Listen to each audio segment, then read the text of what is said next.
أعوذ بالله من الشيطان الرجيم.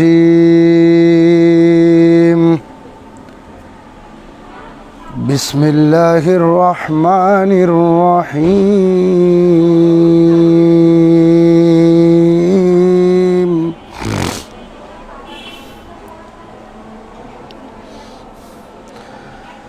الرحمن علم القرآن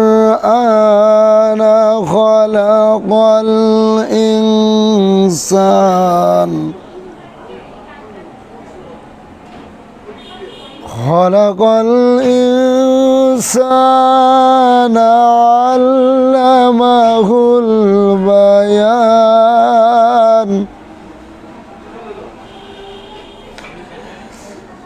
الشمس والقمر بحسبان والنجم والشجر يسجدان.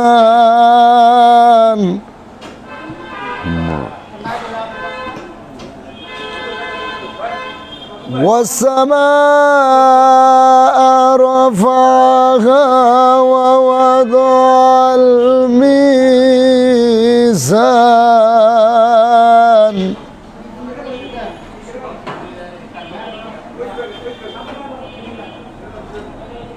ألا تطغوا في الميزان وأقيموا الوزن بالقسط ولا تخسروا الميزان.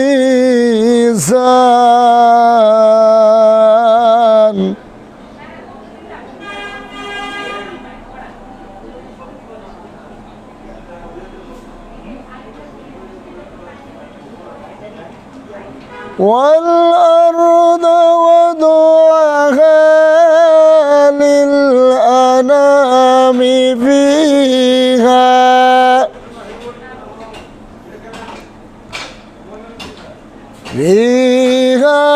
فاكهة والنخل ذات الأكمام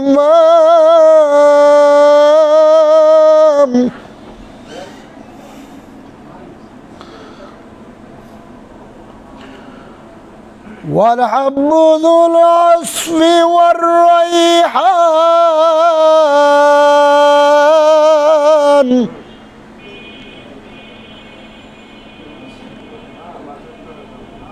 فبأي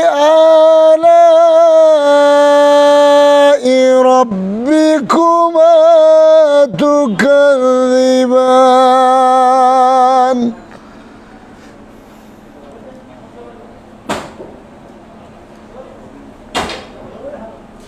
خلق الإنسان من صلصال كالفخار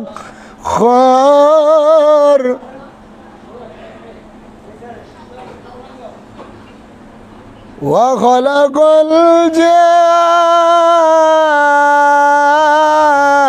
الجان من مارج من نار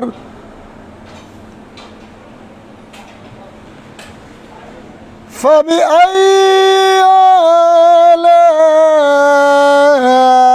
آلاء ربكما تكذبان.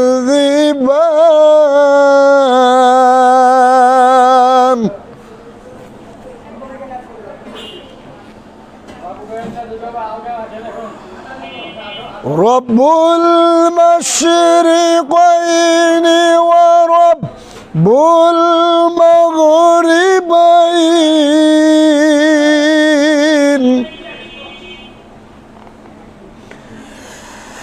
فبأي آلاء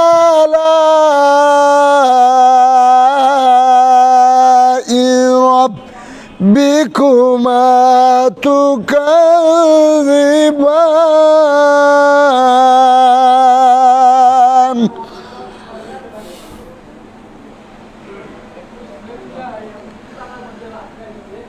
مرج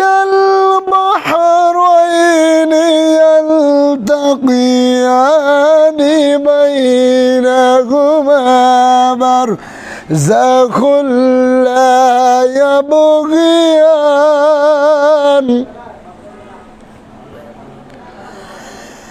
فبأي آلاء ربكما تكذبان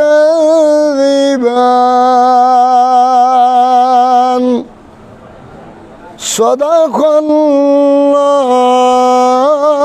الله العظيم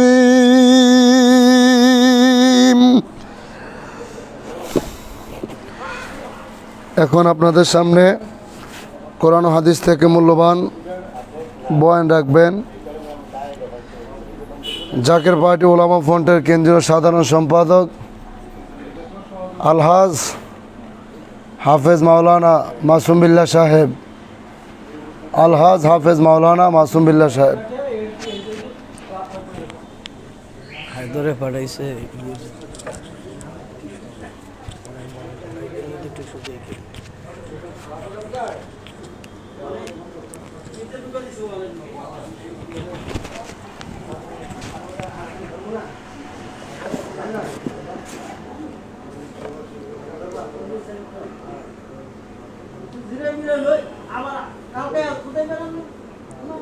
الصلاة والسلام عليك يا رسول الله الصلاة والسلام عليك يا حبيب الله الصلاة والسلام عليك يا شفيع المذنبين الصلاة والسلام عليك يا رحمة للعالمين الحمد لله وكفى وعباده الذين اصطفى أما بعد وأعوذ بالله من الشيطان الرجيم بسم الله الرحمن الرحيم ورفعنا لك ذكرك قال النبي صلى الله عليه وسلم لا يؤمن أحدكم حتى أكون أحب إليه من والده وولده والناس أجمعين قال الله تعالى في شان حبيبه إن الله ملائكته يصلون على النبي يا أيها الذين آمنوا صلوا عليه وسلموا تسليما اللهم صل على سيدنا مولانا محمد وعلى آل سيدنا مولانا محمد তুমি আদি নূর অংশ করিলে কাফের ধ্বংস উজ্জ্বল করলে কোরেশ বংশ পাক নামে মুহাম্মদ আল্লাহুম্মা সাল্লি আলা সাইয়্যিদিনা মাওলানা মুহাম্মদ ওয়া আলা আলি সাইয়্যিদিনা মাওলানা মুহাম্মদ তোমারও সেই নূর দিয়া আসমান জমিন আউলিয়া চারে জাহান পয়দা কিয়া পাক নামে মুহাম্মদ আল্লাহুম্মা সাল্লি আলা সাইয়্যিদিনা মাওলানা মুহাম্মদ وعلى آل سيدنا مولانا محمد بلغ العلا بكماله كشف الدجى بجماله حسنت جميع خصاله صلوا عليه وآله কালিমায়ে তাওহীদ আরশে লেখা বামেতে মুহাম্মদ আকা বন্ধুর পাশে বন্ধু বসা কালেমাতে আছে প্রমাণ বালাগাল উলা বিকামালিহি কাশাফাদ দুজা বিজামালিহি হাসুনাত জামিউ খিসালিহি সাল্লু আলাইহি ওয়া আলিহি হেজবুল্লাহর মহাইমামের মহাহুকুম মাথায় করে প্রতিদিনের মতো আজকেও আমাদের এই সত্য ইসলামের অনুষ্ঠান থেকে কাছে কিংবা দূরে, দেশে কিংবা প্রবাসে, যে যেখানে আছেন, মুমিন মুসলমান জাকেরান আশিকান ভাই বোনেরা, অত্যন্ত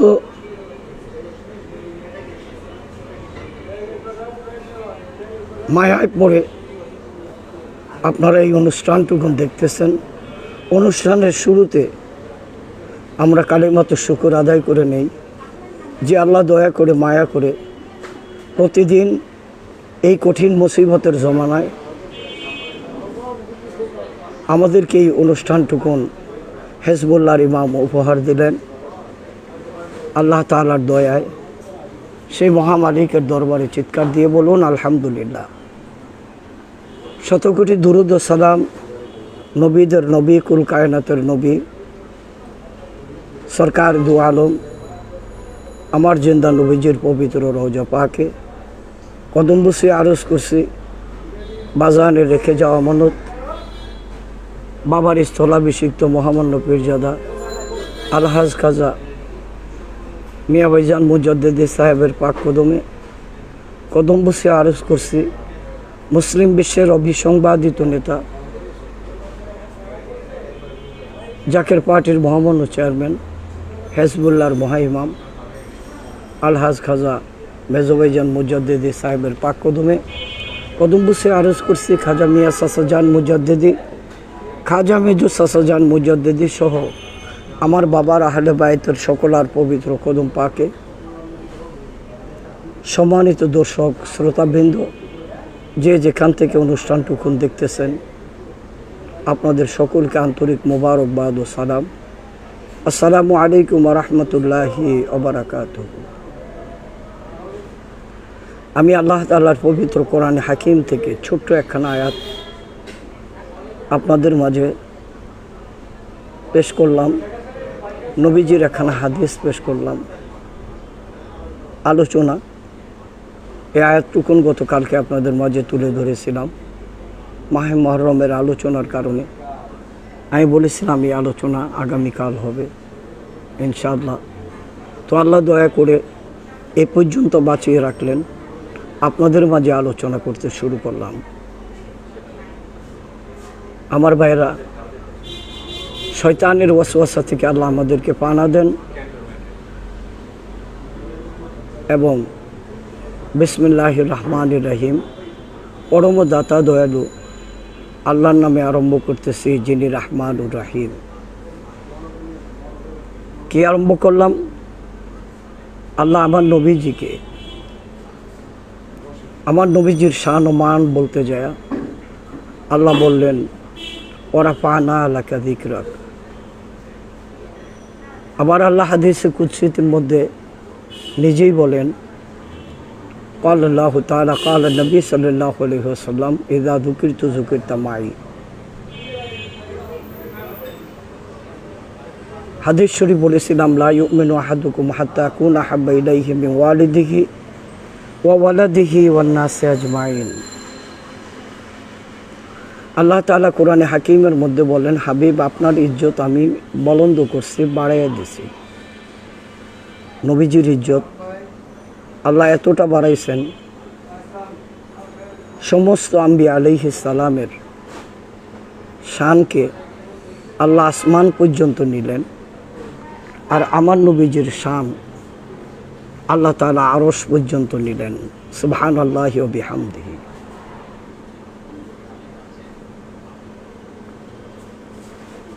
কিতাবের মধ্যে দেখলাম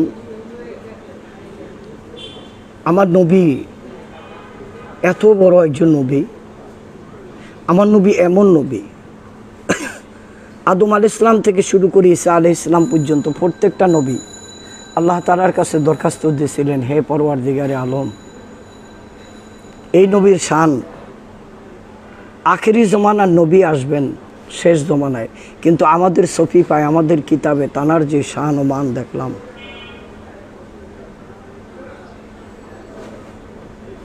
আমাদের আকাঙ্ক্ষা আপনি আমাদেরকে নবী না বানায়া আখিরি জমানার নবীর উম্মত যদি বানাইতেন আমরা বড়ই খুশি হইতাম। সুবহানাল্লাহি ওয়া বিহামদিহি আলহামদুলিল্লাহি হামদান কাসীরান তাইয়িবান মুবারাকান ফি। সমগ্র মুসলিম মিল্লাত আপনারা শুকরিয়া আদায় করুন যে আমরা বিনা দরখাস্তে, বিনা নালিশে, বিনা চাওয়ায় আল্লাহ তাআলা আমাদেরকে এই নবীর উম্মত করে জগতে পাঠাইছেন। সুবহানাল্লাহ। এই নবীর উম্মতের এত শান, এত মান। বাবা আদম আলাইহিস সালাম তার পুত্র শীষকে বলতেছেন, বাবা শীষ, আমার ইন্তেকালের পরে তুমি জমিনে খলিফা হইবা, তবে আমার কিছু ওসিয়ত তোমাকে করে দিয়ে যাই। খলিফা হওয়ার পরে, নবুয়তি পাওয়ার পরে তুমি যখন আল্লাহর নাম নিবা, পাজকুর ইসমে মুহাম্মাদিন সাল্লাল্লাহু আলাইহি ওয়াসাল্লাম, তুমি মুহাম্মদ নামের জিকির করবে। আজকে আমাদের মাঝে কিছু সংখ্যক লোক বলেন আল্লাহর জিকির ছাড়া আর কোনো জিকির নাই। জিকির মানে হলো স্মরণ। আপনি আপনার সন্তানকে স্মরণ করেন, এটাও জিকির। বিবিকে স্মরণ করেন, এটাও জিকির। দুনিয়া স্মরণ করেন, এটাও জিকির। জিকির বললেই মাথা গরম হয়ে যায়। যেমন আরেকটা বিষয় আছে আমাদের দেশে, বেদাত শুনলেই লাভ দিয়ে ওঠে। এটা কি গোখরো সাপ? এমনকি একটা গালিতে পরিণত হয়ে গেছে বেদাতি। এই বেদাত এমন একটা বস্তু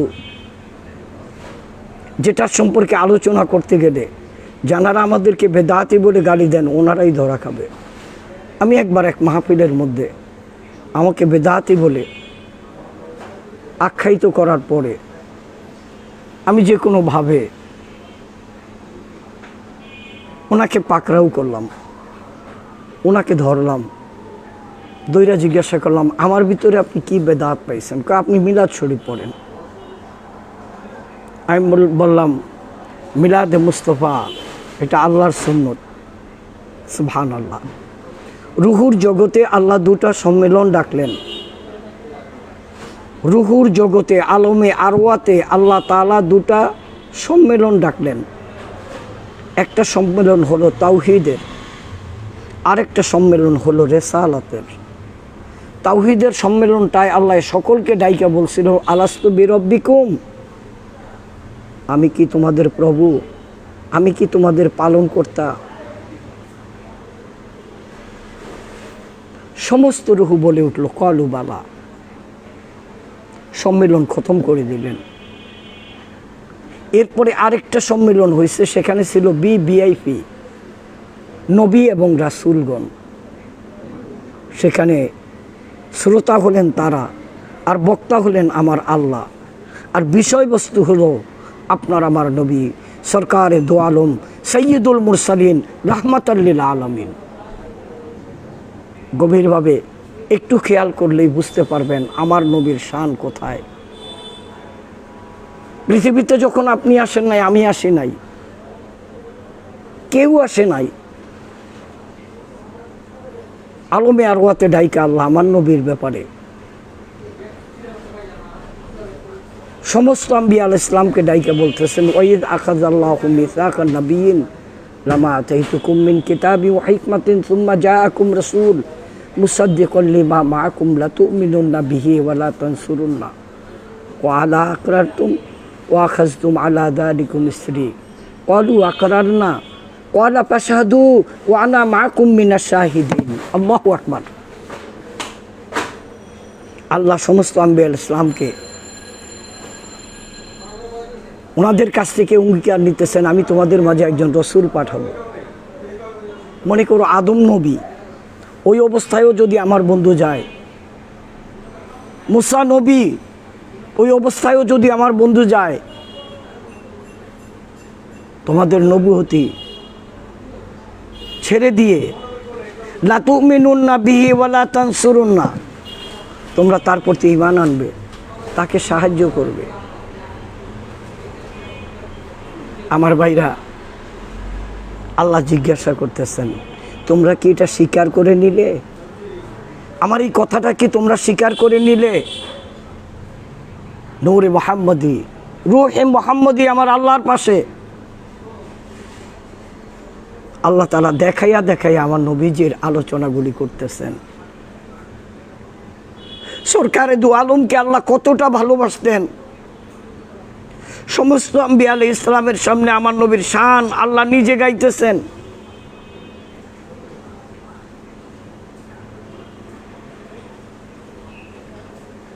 আল্লাহ বলতেছেন, তোমরা কি স্বীকার করে নিলে? সমস্ত আম্বিয়া আলাইহিস সালাম ওয়ালু আকরারনা, আমরা সবাই এটাকে স্বীকার করে নিলাম। হে আল্লাহ, আমরা আখিরি জমানার নবীজির উপরে ঈমান আনবো এবং তাকে সাহায্য করব যদি আমাদের জমানায় তাকে পাই। এ প্রসঙ্গে দেখলাম আদম থেকে শুরু করে ঈসা নবী পর্যন্ত যতজন নবী যত কিতাব পাইছে, আল্লাহর তাওহীদের দাওয়াত যেমন দিছে, ওনাদের জমানার যে দ্বীনের দাওয়াত দিছে, এই সাথে আখিরি জমানার পয়গম্বর আসবেন এটারও দাওয়াত দিছে। ঈসা আলাইহিস সালাম নাম ভাঙ্গিয়া বলছেন, আমার পরে যিনি আসবেন তার নাম হবে আহম্মদ, ইসমুহু আহম্মদ। নবী হলেন ঈসা, প্রচার করে আমার নবীর।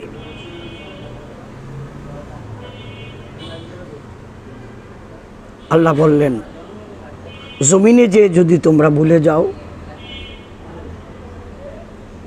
তোমরা যদি জমিনে যাইয়া এই স্বীকারোক্তি ভুলে যাও, ক্বালা ফাশহাদু, আল্লাহ বলতেছেন তোমরা সাক্ষী থাকো একে অপরের। আদম যদি বলে যায় নুহু বলে দেবে, নুহু বলে গেলে ইব্রাহিম বইলা দেবে যে আমরা এই ওয়াদা করে আসছিলাম রুহুর জগতে আখিরি জমানার পয়গম্বরের ব্যাপারে। এরপরে আল্লাহ বলতেছেন তোমরা একে অন্যের জন্য সাক্ষী হয়ে যাও, তোমরা সাক্ষী দিবে। এরপরে আল্লাহ কি বলেন জানেন? আল্লাহু আকবার, আল্লাহু আকবার কাবীরা। আল্লাহ আমার নবীর ব্যাপারে বলতেছেন, ওয়া আনা মাআকুম মিনাশ শাহিদিন, আমিও তোমাদের সাথে একজন সাক্ষী দাতা হিসাবে রয়ে গেলাম। তোমরা ভুলে যাবে, আমি সাক্ষী দেব। এই নবীর ব্যাপারে আল্লাহ তাআলা রুহের জগতে সম্মেলন ডাইকা নবীজির প্রচার প্রসার করলেন, নবীজির আগমনের বার্তা পৌঁছাইলেন। আমরা আজকে সেই মিলাদ টুকুন পড়ি। কি পড়ি? মিলাদ শরীফের মধ্যে কোরআন শরীফ পড়ি, মিলাদ শরীফের মধ্যে দুরূদ শরীফ পড়ি। যেই কোরআন শরীফ পড়লে আল্লাহ তাআলা নিজেই বলছেন,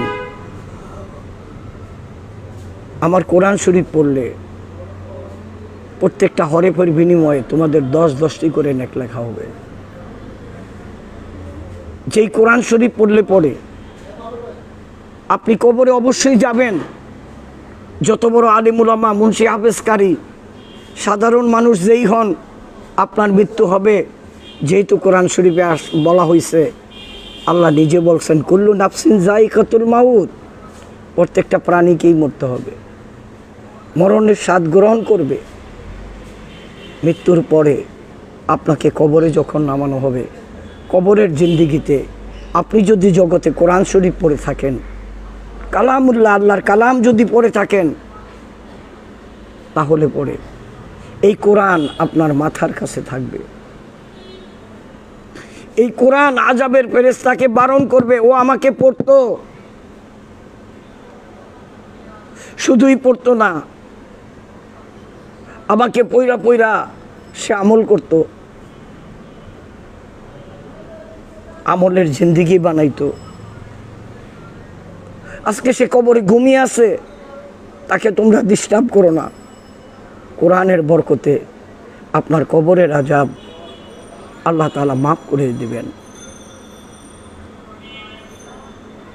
এই সেই কোরআন শরীফ, আল্লাহর কোরআন আপনি পড়বেন, তদনুযায়ী আমল করবেন।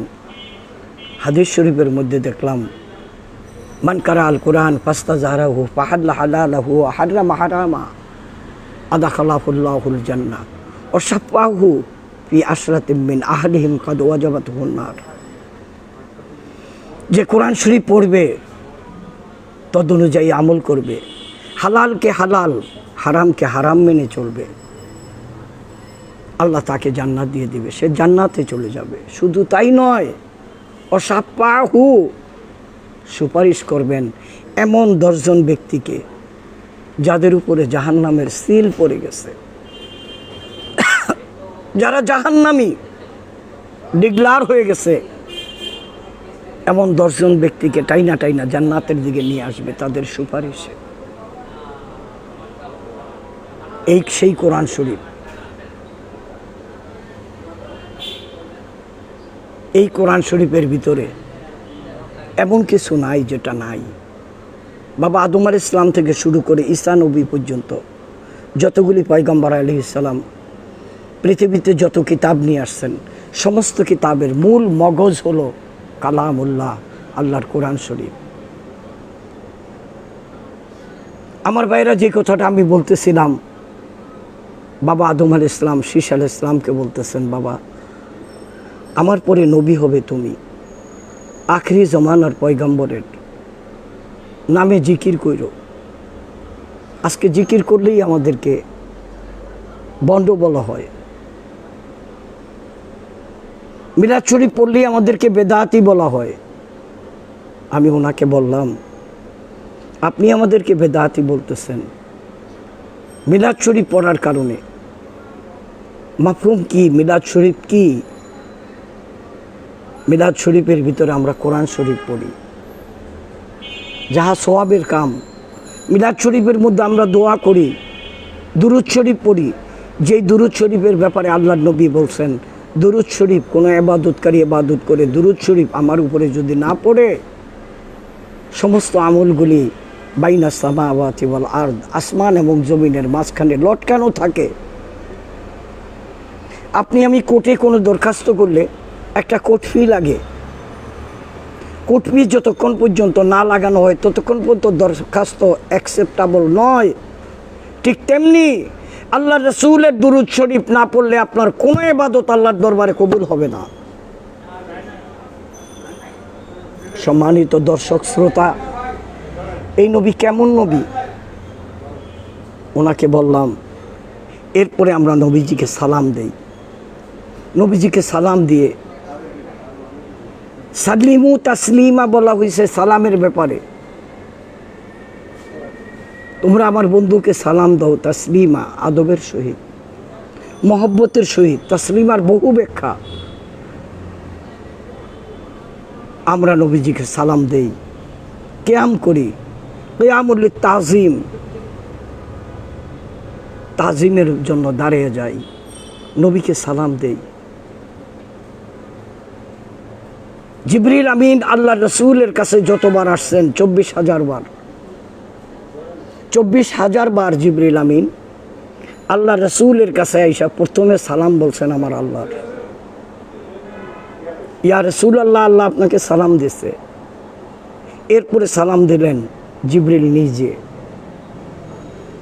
24,000 বার আল্লাহর সালাম, 24,000 বার জিবরিলের সালাম। আমাকে প্রশ্ন করা হলো, নবীর সামনে 1000 বার সালাম দেন, 1 কোটি বার দেন, নবী তো এখন মদিনায়। আমি ওনাকে বললাম, আন্নাবী আওলা বিল মুমিনিনা মিন আনফুসিহিম, নবী আশিক রাসূলদের কলিজার ভিতরে, জানের চেয়েও কাছে। এরপরও যদি আপনি দূরের নবীকে, ইয়া এমন একটা শব্দ, কারিব এবং বাঈদ আরবি কায়দায় দুটাকেই বোঝানো হয়, দূরে এবং কাছে দুটাকেই বোঝানো হয়। আমরা ইয়া নবী সালাম আলাইকা বলি, গোটা জীবন দেখলাম আমার পীর কেবলা জান সাহেব আমার রসুলকে মিলাদ শরীফ তো দিতে নেই। প্রত্যেক নামাজের পর, প্রত্যেক রহমতের সময়, রহমত তো বুঝবেন না, আমার কেবলা জান গোটা জীবনে রাত 3টার পরে ফজরের পর পর্যন্ত একটা রাত কেবলা জান ঘুমাইতেন না। কেবলা জান রাত্রিবেলা ঘুমাইছেন এমন কোনো দলিল নাই। রহমতের সময় ওইটা কেবলা জান আমার নবীজিকে প্রাঞ্জল ভাষায় বলতেন, ইয়া রহমাতাল লিল আলামিন, ইয়া রহমাতাল লিল আলামিন, ইয়া রহমাতাল লিল আলামিন, ইয়া রহমাতাল লিল আলামিন। এমনিভাবে এত সুন্দর কণ্ঠে কেবলা জানকে ডাকতেন। খুদা কা কসম, কেবলা জানের কণ্ঠটা শোনার সাথে সাথে কি পাপি তাপি, কি গুনাহগার, লক্ষ লক্ষ জাকেরের নাশে কান কাইন্দা বুক বাসাইতো। জানেন, নবীর মহব্বতে যদি কারো চোখ থেকে এক ফোঁটা চোখের পানি পড়ে, আল্লাহ দরিয়া দরিয়া গুনাহগুলি মাফ করে দেয়। এই পানি জমা করে রাখে। কিতাবে দেখলাম হাসরের ময়দানে নবীজি যখন বেকারার হয়ে যাবেন, জাহান্নামের আগুন প্রজ্বলিত করা হবে। জাহান্নামের আগুনের হুঙ্কার দেখে নবীজি, সমস্ত নবীরা ইয়া নাফসি বলে চিৎকার দিবে। আমার নবী বেকারার হয়ে যাবেন। হাই হাই, এই যদি জাহান্নাম, আমার উম্মতের অবস্থা কি হবে? নবীজি জাহান্নামের কিনারে যেয়ে বলবে, হে জাহান্নাম, তুমি ঠান্ডা হয়ে যাও। তার কারণ তুমি জানো না, আমার উম্মতের মতো এত শহীদ কোনো নবীর উম্মত ছিল না। আমার নবীর উম্মতের, আমি নবীর উম্মতের মতো এত উম্মত নামাজি নাই। আমার সমস্ত ইবাদতের দোহাই আমার নবী দিবেন, কিন্তু জাহান্নামের আগুন থামবেন না। নবীজি বেকারার হয়ে যাবেন। নবীজির গাম মোবারক পড়তে শুরু করবে।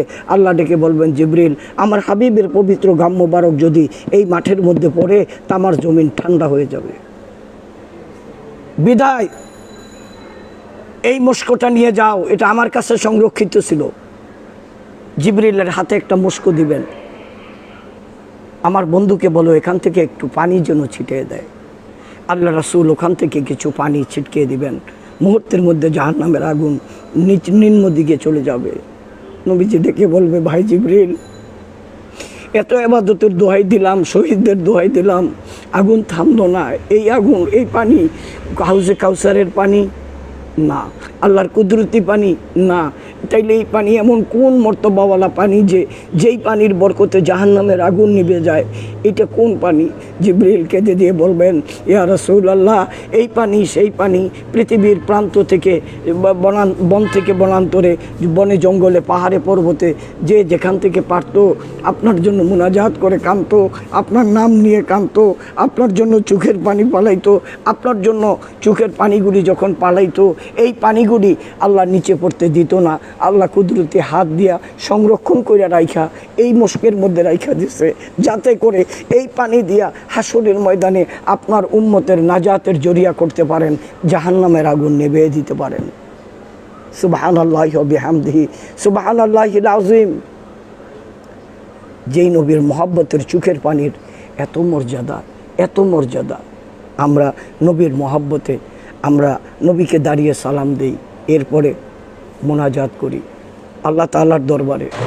জানেন, কঠিন ব্যাধির থেকে এই মিলাদের মাধ্যমে মুক্তি পাওয়া হয়। কঠিন বিপদ থেকে এই মিলাদ শরীফের মাধ্যমে মোনাজাত করলে আল্লাহ কবুল করেন।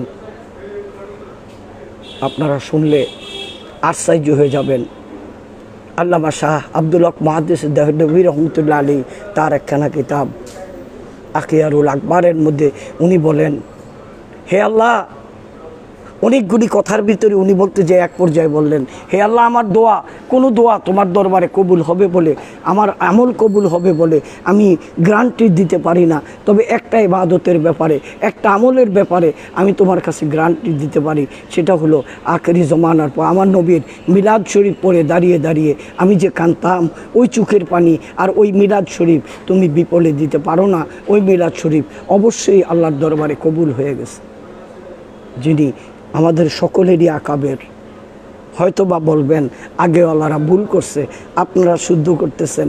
তাইলে আগেওয়ালারা তো ভুল কইরা আপনার মায়ের বিয়ে পড়াইছে, বিয়ে তো অশুদ্ধ ছিল, অশুদ্ধ বিয়ের সন্তান কি শুদ্ধ হবে?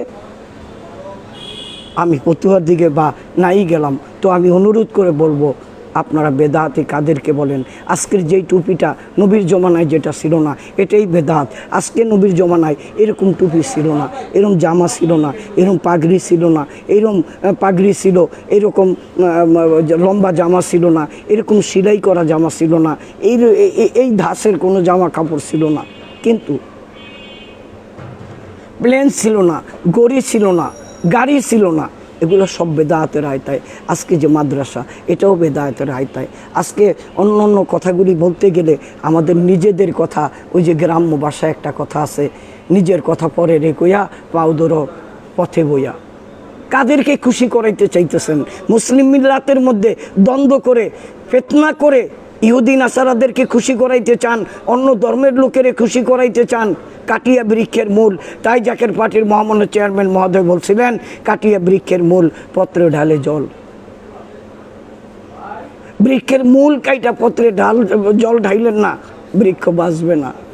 তাই মহাসত্য ইসলামের এই বৃক্ষকে যদি বাঁচাইতে চান, জাকের পার্টির মহামান্য চেয়ারম্যান মহোদয় সেদিন বলছিলেন, আসুন কোষা নৌকা সাইরা দিয়া আমাদের জাহাজের মধ্যে আসুন, নূহ আলাইহিস ইসলামের তরিতে আসুন, আমরা সকলে মিলে সত্য ইসলাম প্রতিষ্ঠা করি। সেটা আল্লাহর রহমত এবং তায়েদ মদদের মাধ্যমে, আউলিয়া একরামের নেক নজরের মাধ্যমে, মূলত দয়াল নবীর নেক নজরের বরকতে আমরা একটি সুন্দর পৃথিবীও গঠন করি।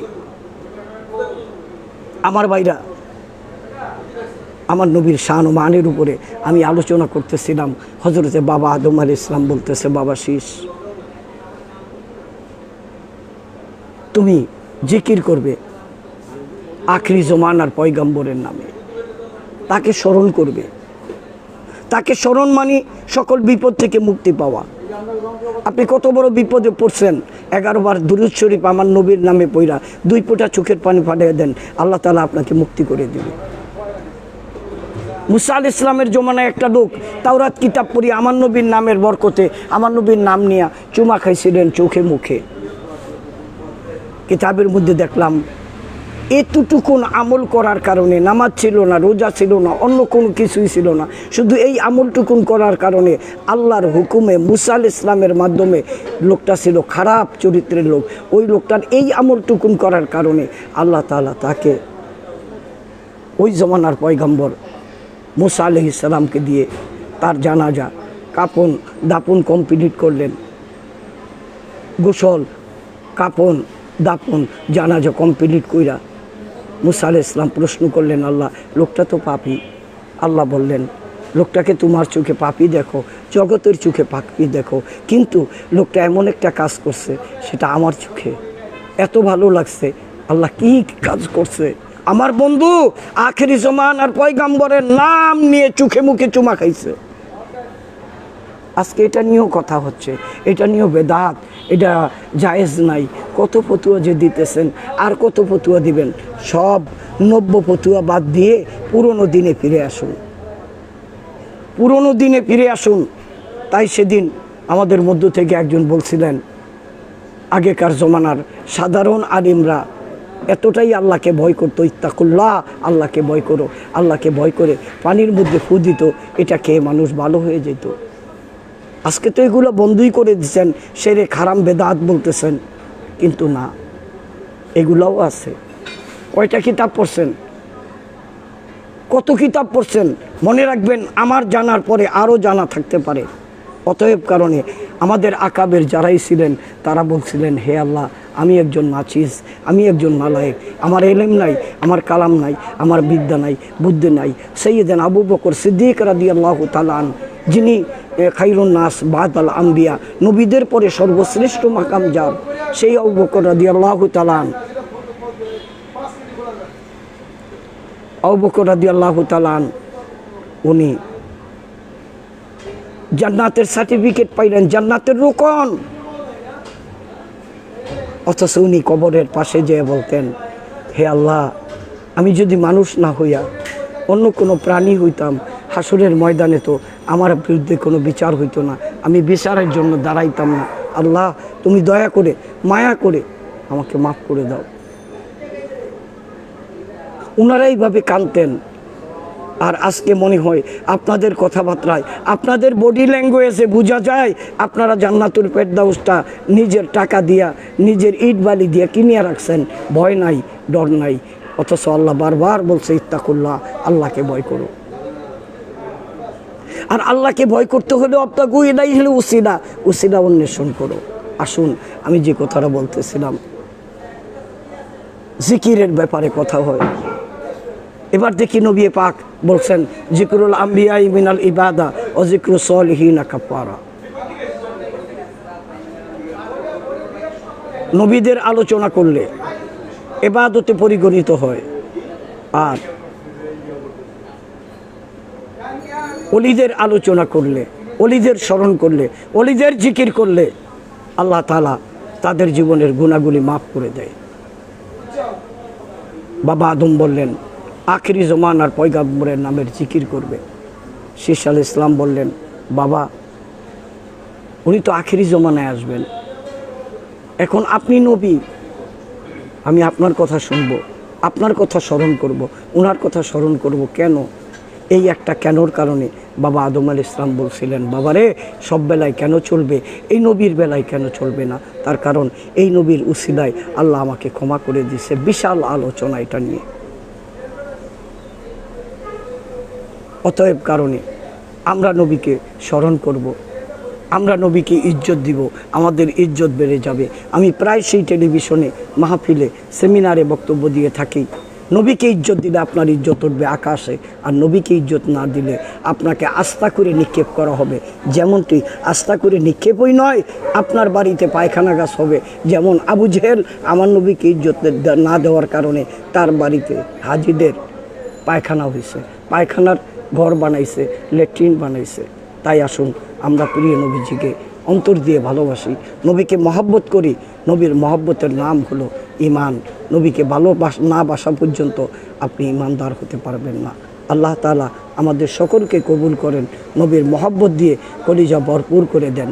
এখন আপনাদের মাঝে গুরুত্বপূর্ণ বক্তব্য নিয়ে আসতেছেন মুফতি মাওলানা কাউসার আহমেদ চাঁদপুরি সাহেব, জাকের পার্টি তালাবা ফ্রন্টের কেন্দ্রীয় সাধারণ সম্পাদক, হিজবুল্লাহর মহাইমামের কদমে সত্য ইসলামের পথে আপনাদেরকে আহ্বান করে জাকের পার্টির পতাকা নিচে আসার জন্য ঔদাত্ত আহ্বান জানিয়ে, মহাসত্য ইসলামের পথে আসার জন্য ঔদাত্ত আহ্বান জানিয়ে আমি আমার বক্তব্য এখানেই শেষ করছি।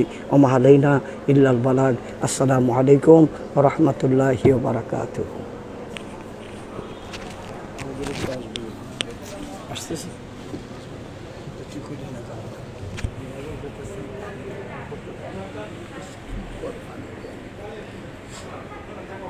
হযরতের খেদমত করতেছি আমি। আল্লাহর ওলির খেদমত করা মানে আল্লাহর কাছে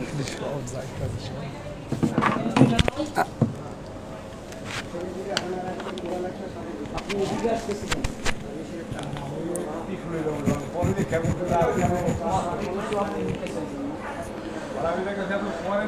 আলহামদুলিল্লাহ, আলহামদুলিল্লাহি রাব্বিল আলামিন।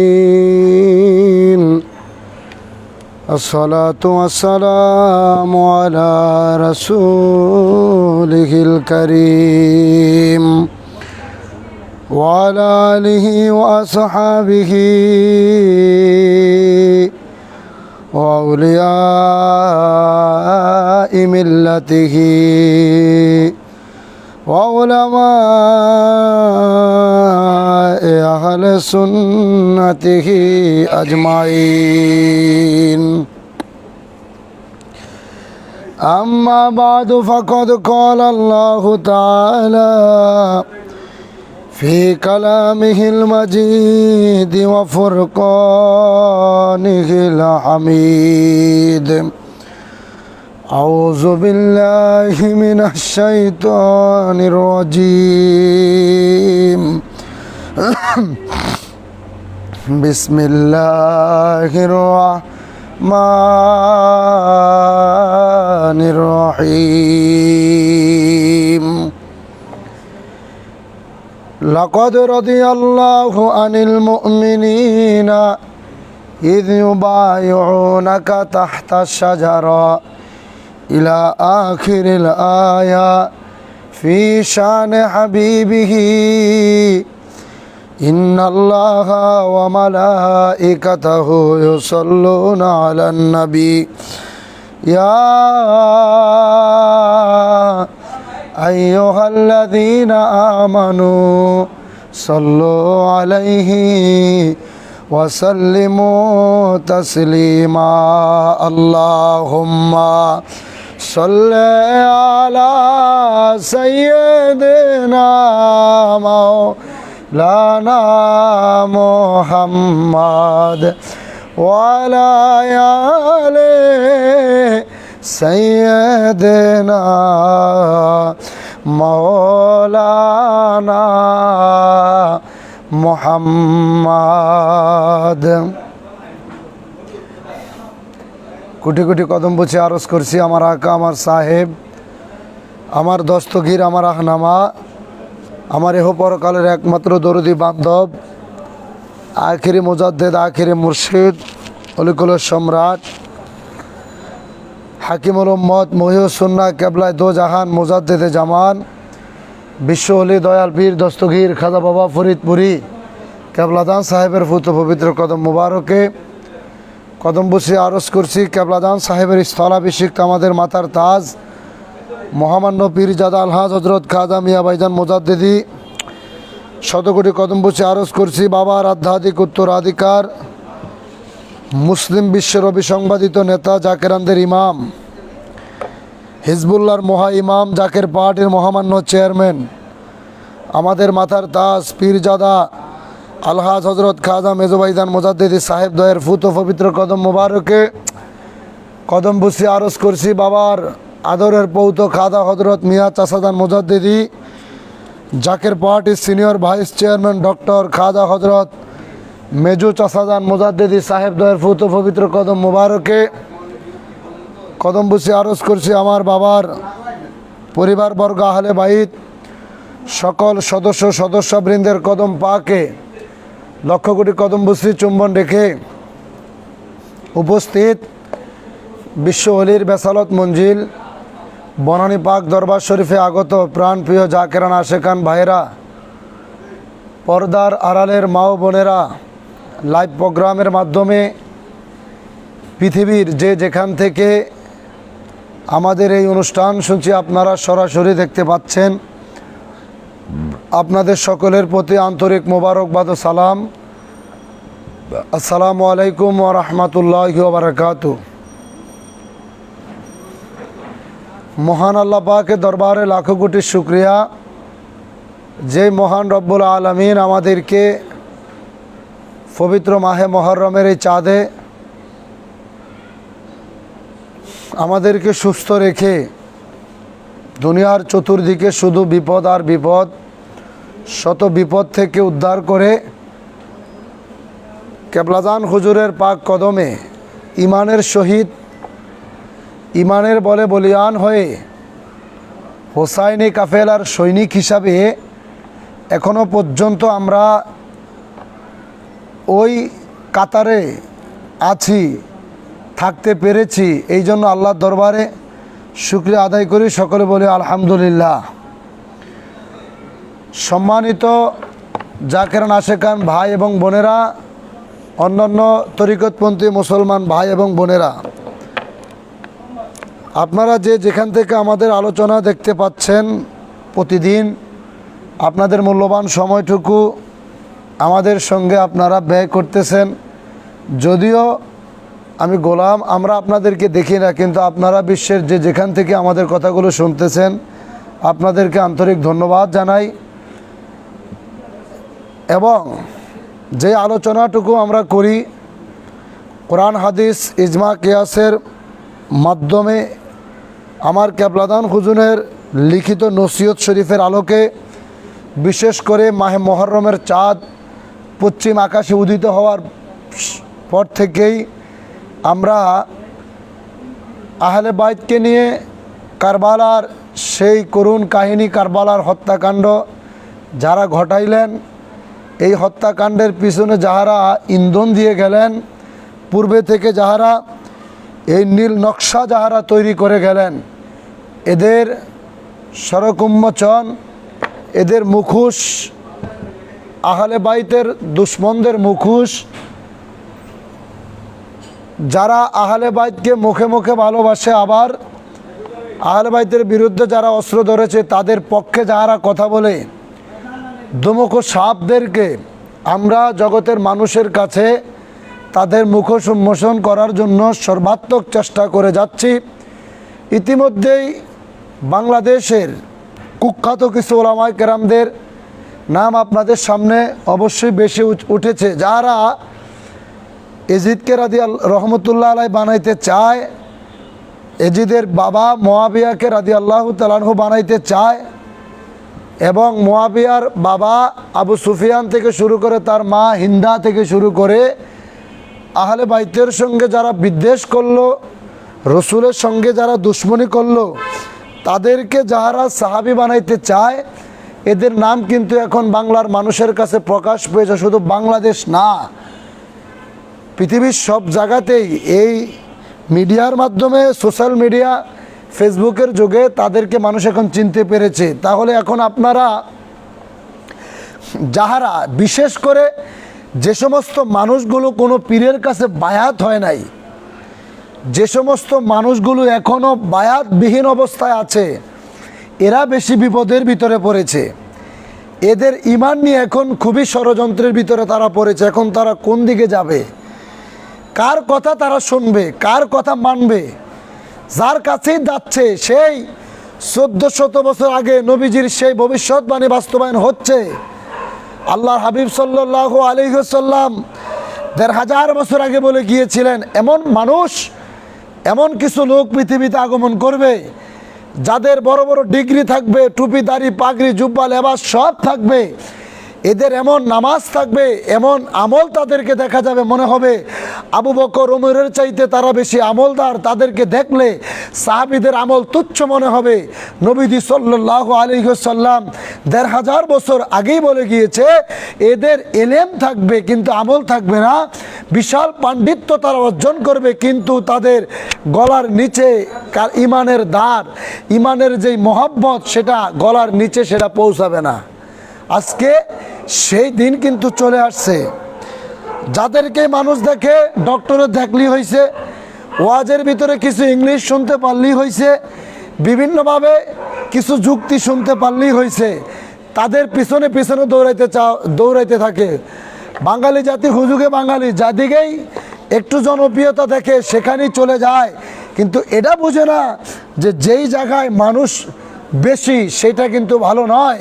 যেটা কারবালার প্রান্তরে ইমাম সাহেবের সঙ্গে ছিল মাত্র 72 জন, আর এজিদের পক্ষে জেহাদ করেছিল 22,000। অতএব সব জায়গাতেই কিন্তু সত্যের পক্ষে কম ছিল। আজকে সেই দিকে বিবেচনা করে আমার কেবলাজান হুজুর এই পৃথিবীর জমিনে সত্য ইসলাম প্রতিষ্ঠিত তিনি করে গেলেন। আজকে বাংলাদেশের কিছু মানুষ তারা আমার কেবলাদান হুজুরের বাংলাদেশের এই সংবিধানে আমার কেবলাদান হুজুরের যে অবদান ছিল, আমার হুজুর কেবলাদান যে অবদান তিনি রেখে গেলেন, এটা যদি বাংলার মানুষ যদি জানতো তাহলে আমার কেবলাদানকে নিয়ে কখনো বাজে মন্তব্য তারা করতে পারতো না। আজকে ওয়াহাবিবাদ বলেন, লামাজহাবি বলেন, আহলে হাদিস বলেন, শিয়া বলেন, কাদিয়ানিরা বলেন, বাংলাদেশ, এই বাংলাদেশের রাষ্ট্রধর্ম ইসলাম যখন ঘোষণা হয়, রাষ্ট্রধর্ম ইসলাম ঘোষণায় আমার কেবলাদান বিশ্বলি হজরত মাওলানা শাহ সুফি খাজা বাবা ফরিদপুরি কুদ্দুস শাসুর আদিস কেবলাদান সাহেবের ভূমিকা সেদিন কি ছিল সেটা যদি বাংলার মানুষ যদি জানতো তাহলে তাহারা আমার কেবলাদানকে নিয়ে কোশ্চিনকালেও তারা বাজে কথা বলার দুঃসাহস তারা করতে পারতো না।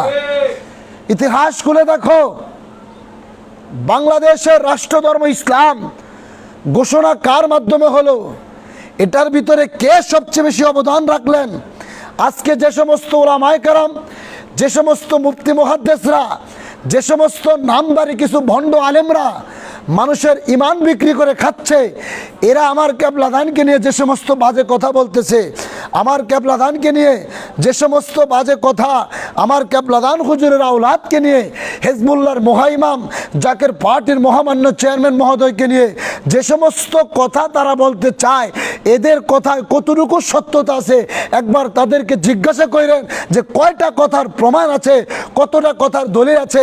তার ভিতর আমার কেবলাদান হুজুরের বিশ্ব জাকের মঞ্জিলকে নিয়ে সারা দেশে তাহারা মিথ্যা রটনা করে কি, বিশ্ব জাকের মঞ্জিলে নারী পুরুষ একসাথে নাচানাচি করে, বিশ্ব জাকের মঞ্জিলে নামাজ পড়ে না, বিশ্ব জাকের মঞ্জিলে ঢোল তবলা বাজায়, বিশ্ব জাকের মঞ্জিলে গাঞ্জা খায়, মদ খায়, এইরকমভাবে দরবার শরীফে আমল করে না। আজকে যাহারা এই সমস্ত কথাগুলো বলবে এদেরকে জিজ্ঞাসা করেন যে একটা কথারে কি কোনো দলিল তোমরা দেখাইতে পারবে? পারবে না, আজও পর্যন্ত পারে নাই। যার কারণে বাংলাদেশে যেখানে ইচ্ছা সেখানে বৈশা মাহফিলে যখন আমার কেবলাদানকে নিয়ে যখন বাজে কথা বলতো, আমার হুজুর কেবলাদানের দরবার দেখতে যখন তারা যাইতো, দেখার পরে কিন্তু তারা পাগল হয়ে মুরিদ হয়ে আসতো। সুবহানাল্লাহ বলেন। তা আজকে আমি যেই কথা বলবো যে আমার হুজুর কেবলাদান ইসলাম প্রতিষ্ঠায়, স্বাধীনতার পূর্বে থেকে ইসলাম প্রতিষ্ঠায়, বাংলাদেশে রাষ্ট্রধর্ম ইসলাম প্রতিষ্ঠায় আমার কেবলাদান হুজুরের ভূমিকা কি ছিল সেই সম্পর্কে আমি গোলাম আমিন আদান আজকে দু একটি কথা উপস্থাপন করতে চাই। আজকে আমার কেবলাদান হুজুরের এই কথাগুলো অনেক মানুষ আছে তারা জানে না, যাদেরকে আজকে মিথ্যা বলে বিশ্ব আলী খাজা ফরিদপুরি সম্পর্কে বাজে কথা বলা হয়, জাকের পার্টির মহামান্য চেয়ারম্যান মহোদয়কে নিয়ে বাজে কথা বলা হয়, ওই দিক থেকে বিবেচনা করে আজকে আমি গোলাম দু একটি কথা বলার জন্য ইচ্ছা পোষণ করেছি। আল্লাহ পাক রব্বুল আলামিন আমি গোলামকে দয়া করেন, আমার কেবলাদান হুজুরের নেক দয়া, হেজবুল্লাহর মহা ইমামের নেক দয়া যদি আমার উপর বর্ষিত হয়, আমি দু একটি কথা বলতে চাই। আল্লাহ আমাকে কবুল করেন, সকলে বলে আমিন। আজকে যদি বলতে চাই সে 1988 সালে 5 জুন, কথাগুলো মনে রাখবেন, 1988 সন 5 জুন জাতীয় সংসদে এক ঐতিহাসিক বিল পাশ হয়, যেই বিলের মাধ্যমে ইসলামকে বাংলাদেশের রাষ্ট্রধর্ম ঘোষণা করা হয়। বিশ্ব জাকের মঞ্জিল, সেদিন বিশ্ব জাকের মঞ্জিল পাক দরবার শরীফ, যা সুফিবাদের আধ্যাত্মিক রাজধানী, সেখানে দিবানিশি আধ্যাত্মিকতা চর্চা করা হয়, সেই সাথে পারিবারিক সামাজিক তথা নিজেকে চিনার ও জানার জ্ঞান শিক্ষা দেওয়া হয়। সুবহানাল্লাহ। আজকে আমার কেবলাদান বিশ্ব আলী খাজা বাবা ফরিদপুরি কুদ্দুস রাসুল আজিজ, তিনি শুধু পীরগিরি করার জন্যই পৃথিবীতে তিনি আসে নাই। বাংলাদেশে তথা পৃথিবীর জমিনে অন্যান্য যে সমস্ত দরবারগুলো আপনারা দেখেন, পীরালির ব্যবসা, যেখানে পাগড়ি একটা মাথায় দিবে, অলি আল্লাহ যারা হবে, আল্লাহর মনোনীত ছাড়াই কেউ অলি আল্লাহ হতে পারে না। আমি দুনিয়াতে কিছু মাহফিল করলাম, 10,000, 20,000, 50,000 মানুষ আমাকে ভালোবাসলো, আমি এটাকে পুঁজি করে নিজের নামের আগে পীর লাগাই দিলাম, কিছু মানুষ আমার সাথে মুরিদ হইল, এতে আমি অন্যান্য আল্লাহর অলি যারা রিয়াজত হাসিল করেছে, শরীয়ত, তরিকত, হকিকত, মারফত, 4টা বিদ্যার জ্ঞান নিয়ে কষ্ট করে খেদমত করে করে যারা রিয়াজত হাসিল করলো, আল্লাহর বন্ধু হলো, এদের সঙ্গে কিছু নামবাড়ি কাঠমোল্লা, কিছু মুন্সি মৌলবী কিছুদিন ওয়াজ করলো, পিছনে পিছনে 10,000, 20,000 মানুষ মাহফিলে গেল, আর নামের আগে পীর সাহেব লাগিয়ে দিলাম। এত সোজা না, পীর সাহেব হওয়া এত সোজা না। যখন আপনাদের জন্মই হয় নাই, বাংলাদেশের রাষ্ট্রধর্ম ইসলাম ঘোষণার ক্ষেত্রে বিশ্ব আলী খাজা ফরিদপুরীর কি অবদান ছিল সেটা যদি তোমরা জানতে, তাহলে বিশ্ব আলী সম্পর্কে, বিশ্ব জাকের মঞ্জিল সম্পর্কে, বিশ্ব আলীর আওলাদ হিজবুল্লাহর মহা ইমাম জাকের পার্টির মহামান্য চেয়ারম্যান মহোদয় সম্পর্কে বাজে কথা বলার সাহস তোমরা কোশ্চিনকালও করতে পারতে না। তো আমি যেই কথাটা বলেছিলাম সর্বপ্রথম, যে 1988 সনে 5 জুন জাতীয় সংসদে এক ঐতিহাসিক বিল পাশ হয়, যে বিলের মাধ্যমে ইসলামকে বাংলাদেশের রাষ্ট্র ধর্ম ঘোষণা করা হয়। তখন আমার কেবলাদান বিশ্ব আলী খাজা ফরিদপুরীর কি অবদান সেখানে ছিল সেটা আমাদের জানার বিষয়। সেই ইতিহাসগুলো আমাদেরকে খুলে দেখতে হবে। আমার কেবলাদান হুজুর কেন এই বাংলাদেশের জমিনে এসেছিলেন, বাংলাদেশ দেশের জন্য আমার কেবলাদান হুজুর কত বড় নিয়ামত তিনি রেখে গেলেন, আমার হুজুর কেবলাদানের অবদান কি ছিল, সেই সম্পর্কে যদি আমরা জানতে চাই যে এই বিশ্ব জাকের মঞ্জিলে যখন ওই যুগে মানুষগুলো বিশ্ব জাকের মঞ্জিল সম্পর্কে বাজে মন্তব্য করত, বিশ্ব জাকের মঞ্জিল দরবার শরীফের মহামহিম প্রতিষ্ঠাতা আমার কেবলাদান বিশ্ব জাকের মঞ্জিলে যিনি ছিলেন, ওই দেশের মানুষ তখন ওই সময় বাংলাদেশের মানুষ এটা জানতেন বিশ্ব জাকের মঞ্জিল পাক দরবার শরীফের দায়িত্বে, পাক দরবার শরীফে যিনি ছিলেন মহামহিম প্রতিষ্ঠাতা বিশ্ব অলি হজরত শাহ সুফি খাজা বাবা ফরিদপুরি কুদ্দুস শাহুল আদিস সাহেব সেই 60-এর দশকে স্থানীয় জেলা পর্যায়ে আলোচনার কেন্দ্রবিন্দু ছিলেন। 70-এর দশকে তিনি আমার হুজুর কে ছিলেন শুনে রাখেন, আমার কেবলাদান বিশ্ব অলি খাজা ফরিদপুরি যখন এনায়েতপুর দরবার শরীফ থেকে দাদা হুজুর খাজা এনায়েতপুরে আমার কেবলাদানকে ফরিদপুরের জমিনে পাঠায়, 60-এর দশকে স্থানীয় জেলা পর্যায়ে আমার কেবলাদান হুজুরকে নিয়ে মানুষজন কথা বলতো। 60-এর দশকে স্থানীয় জেলা পর্যায়ে আলোচনার কেন্দ্রবিন্দু ছিলেন। তখন জেলা পর্যায়ে মানুষের চোখে আমার হুজুর কেবলাদানের নাম ছিল। 70-এর দশকে যদি যান, তিনি জাতীয় সকল পত্র পত্রিকায় 70-এর দশকে তিনি জাতীয় সকল পত্র পত্রিকা রাজনীতি তথা স্রষ্টা প্রেমিকদের কাছে কেন্দ্রবিন্দুতে ছিলেন। 80-র দশকে দেশের গণ্ডি পেরিয়ে আন্তর্জাতিক মহলে আন্তর্জাতিক খ্যাতনামা পত্রিকা সহ সারা পৃথিবীর সকল ধর্মের মানুষের কাছে আধ্যাত্মিক নেতা হিসেবে আলোচনার কেন্দ্রবিন্দুতে তিনি ছিলেন। সুবহানাল্লাহ। আল্লাহর ওলিদের মর্যাদা যতই পৃথিবীর মানুষ কমাইতে চেয়েছে, কিন্তু আমার কেবলাদান হুজুরের সম্মান, আমার হুজুর কেবলাদানের তরিকার প্রচার পৃথিবীতে কেউ কমাইতে পারে নাই। 60-এর দশকে হুজুর কেবলাদানের প্রচার প্রসার ছিল জেলাভিত্তিক। 70-এর দশকে বাংলাদেশ তথা বহির্বিশ্বে জাতীয় সকল পত্র পত্রিকায় রাজনীতি তথা স্রষ্টা প্রেমিকদের কাছে হৃদয়ের ভিতরে আমার কেবলাদান হুজুরের নাম মোবারক চলে গিয়েছিল। 80-র দশকে দেশের গণ্ডি, দেশের সমস্ত অঞ্চল পেরিয়ে আন্তর্জাতিক মহলে পর্যন্ত আমার কেবলাদান হুজুরের খ্যাতনামা পত্র পত্রিকায় সারা পৃথিবীর বুকে সকল ধর্মের মানুষের কাছে আধ্যাত্মিক নেতা হিসেবে আমার হুজুর কেবলাদানের নাম সকলের কাছে প্রকাশ হয়েছিল। ঠিক ওই সময় দেশের সামাজিক রাজনৈতিক ক্ষেত্রে বিশ্ব অলি হজরত খাজা বাবা ফরিদপুরি কুদ্দুস শাহুল আদিস কেবলাদান সাহেবের তথা বিশ্ব জাকের মঞ্জিলের ভূমিকা ছিল অপরিসীম। যখন বাংলাদেশে রাষ্ট্রধর্ম ইসলাম তখনও ঘোষণা হয় নাই। আজকে ইসলাম পেয়ে বড় বড় কথা বলেন। বাংলাদেশে রাষ্ট্রধর্ম যদি ইসলাম না থাকতো, কোথায় আপনাদের এত মাদ্রাসার ব্যবসা যাইতো, কোথায় আপনাদের এত মসজিদ যাইতো, কোথায় আপনাদের এত পিরালি যাইতো, কোন জায়গায় গিয়ে আপনারা এত মাহফিল করতেন, লোক সমাজে হাজার হাজার লক্ষ লক্ষ মানুষ পাইতেন, কোন জায়গায় গিয়ে আপনারা আজকে কারবালার কথা বলে মানুষদের মাঝে ওয়াজ করে সেই মঞ্চে বসে আবার এজিদের পক্ষে কথা বলার দুঃসাহস বাংলাদেশে আপনারা পাইতেন না। যদি বাংলাদেশের রাষ্ট্রধর্ম ইসলাম যদি ঘোষণা না হইতো, তখন আপনারা কতটুকু ভূমিকা রেখেছিলেন আপনাদের দলিলটা আমাদের কাছে পেশ করেন। আর আমার কেবলাদান বিশ্ব অলি খাজা ফরিদপুরি তখন বাংলাদেশের রাষ্ট্রধর্ম ইসলাম ঘোষণায় কতটুকু ভূমিকা রেখেছিল, সেই দিকে আপনি একটু চিন্তা করে দেখেন। তাহলেই আপনার বিবেক আপনার বিবেকের তাড়নায় হলেও আপনার বিবেক যদি ঠিক থাকে, আপনার জবান দিয়ে আর কিছু আসলেও বিশ্ব জাকের মঞ্জিল সম্পর্কে, বিশ্ব অলি খাজা ফরিদপুরি সম্পর্কে, বিশ্ব আওলাদদের সম্পর্কে বাজে কথা আপনার মুখ দিয়ে তাও বের হবে না।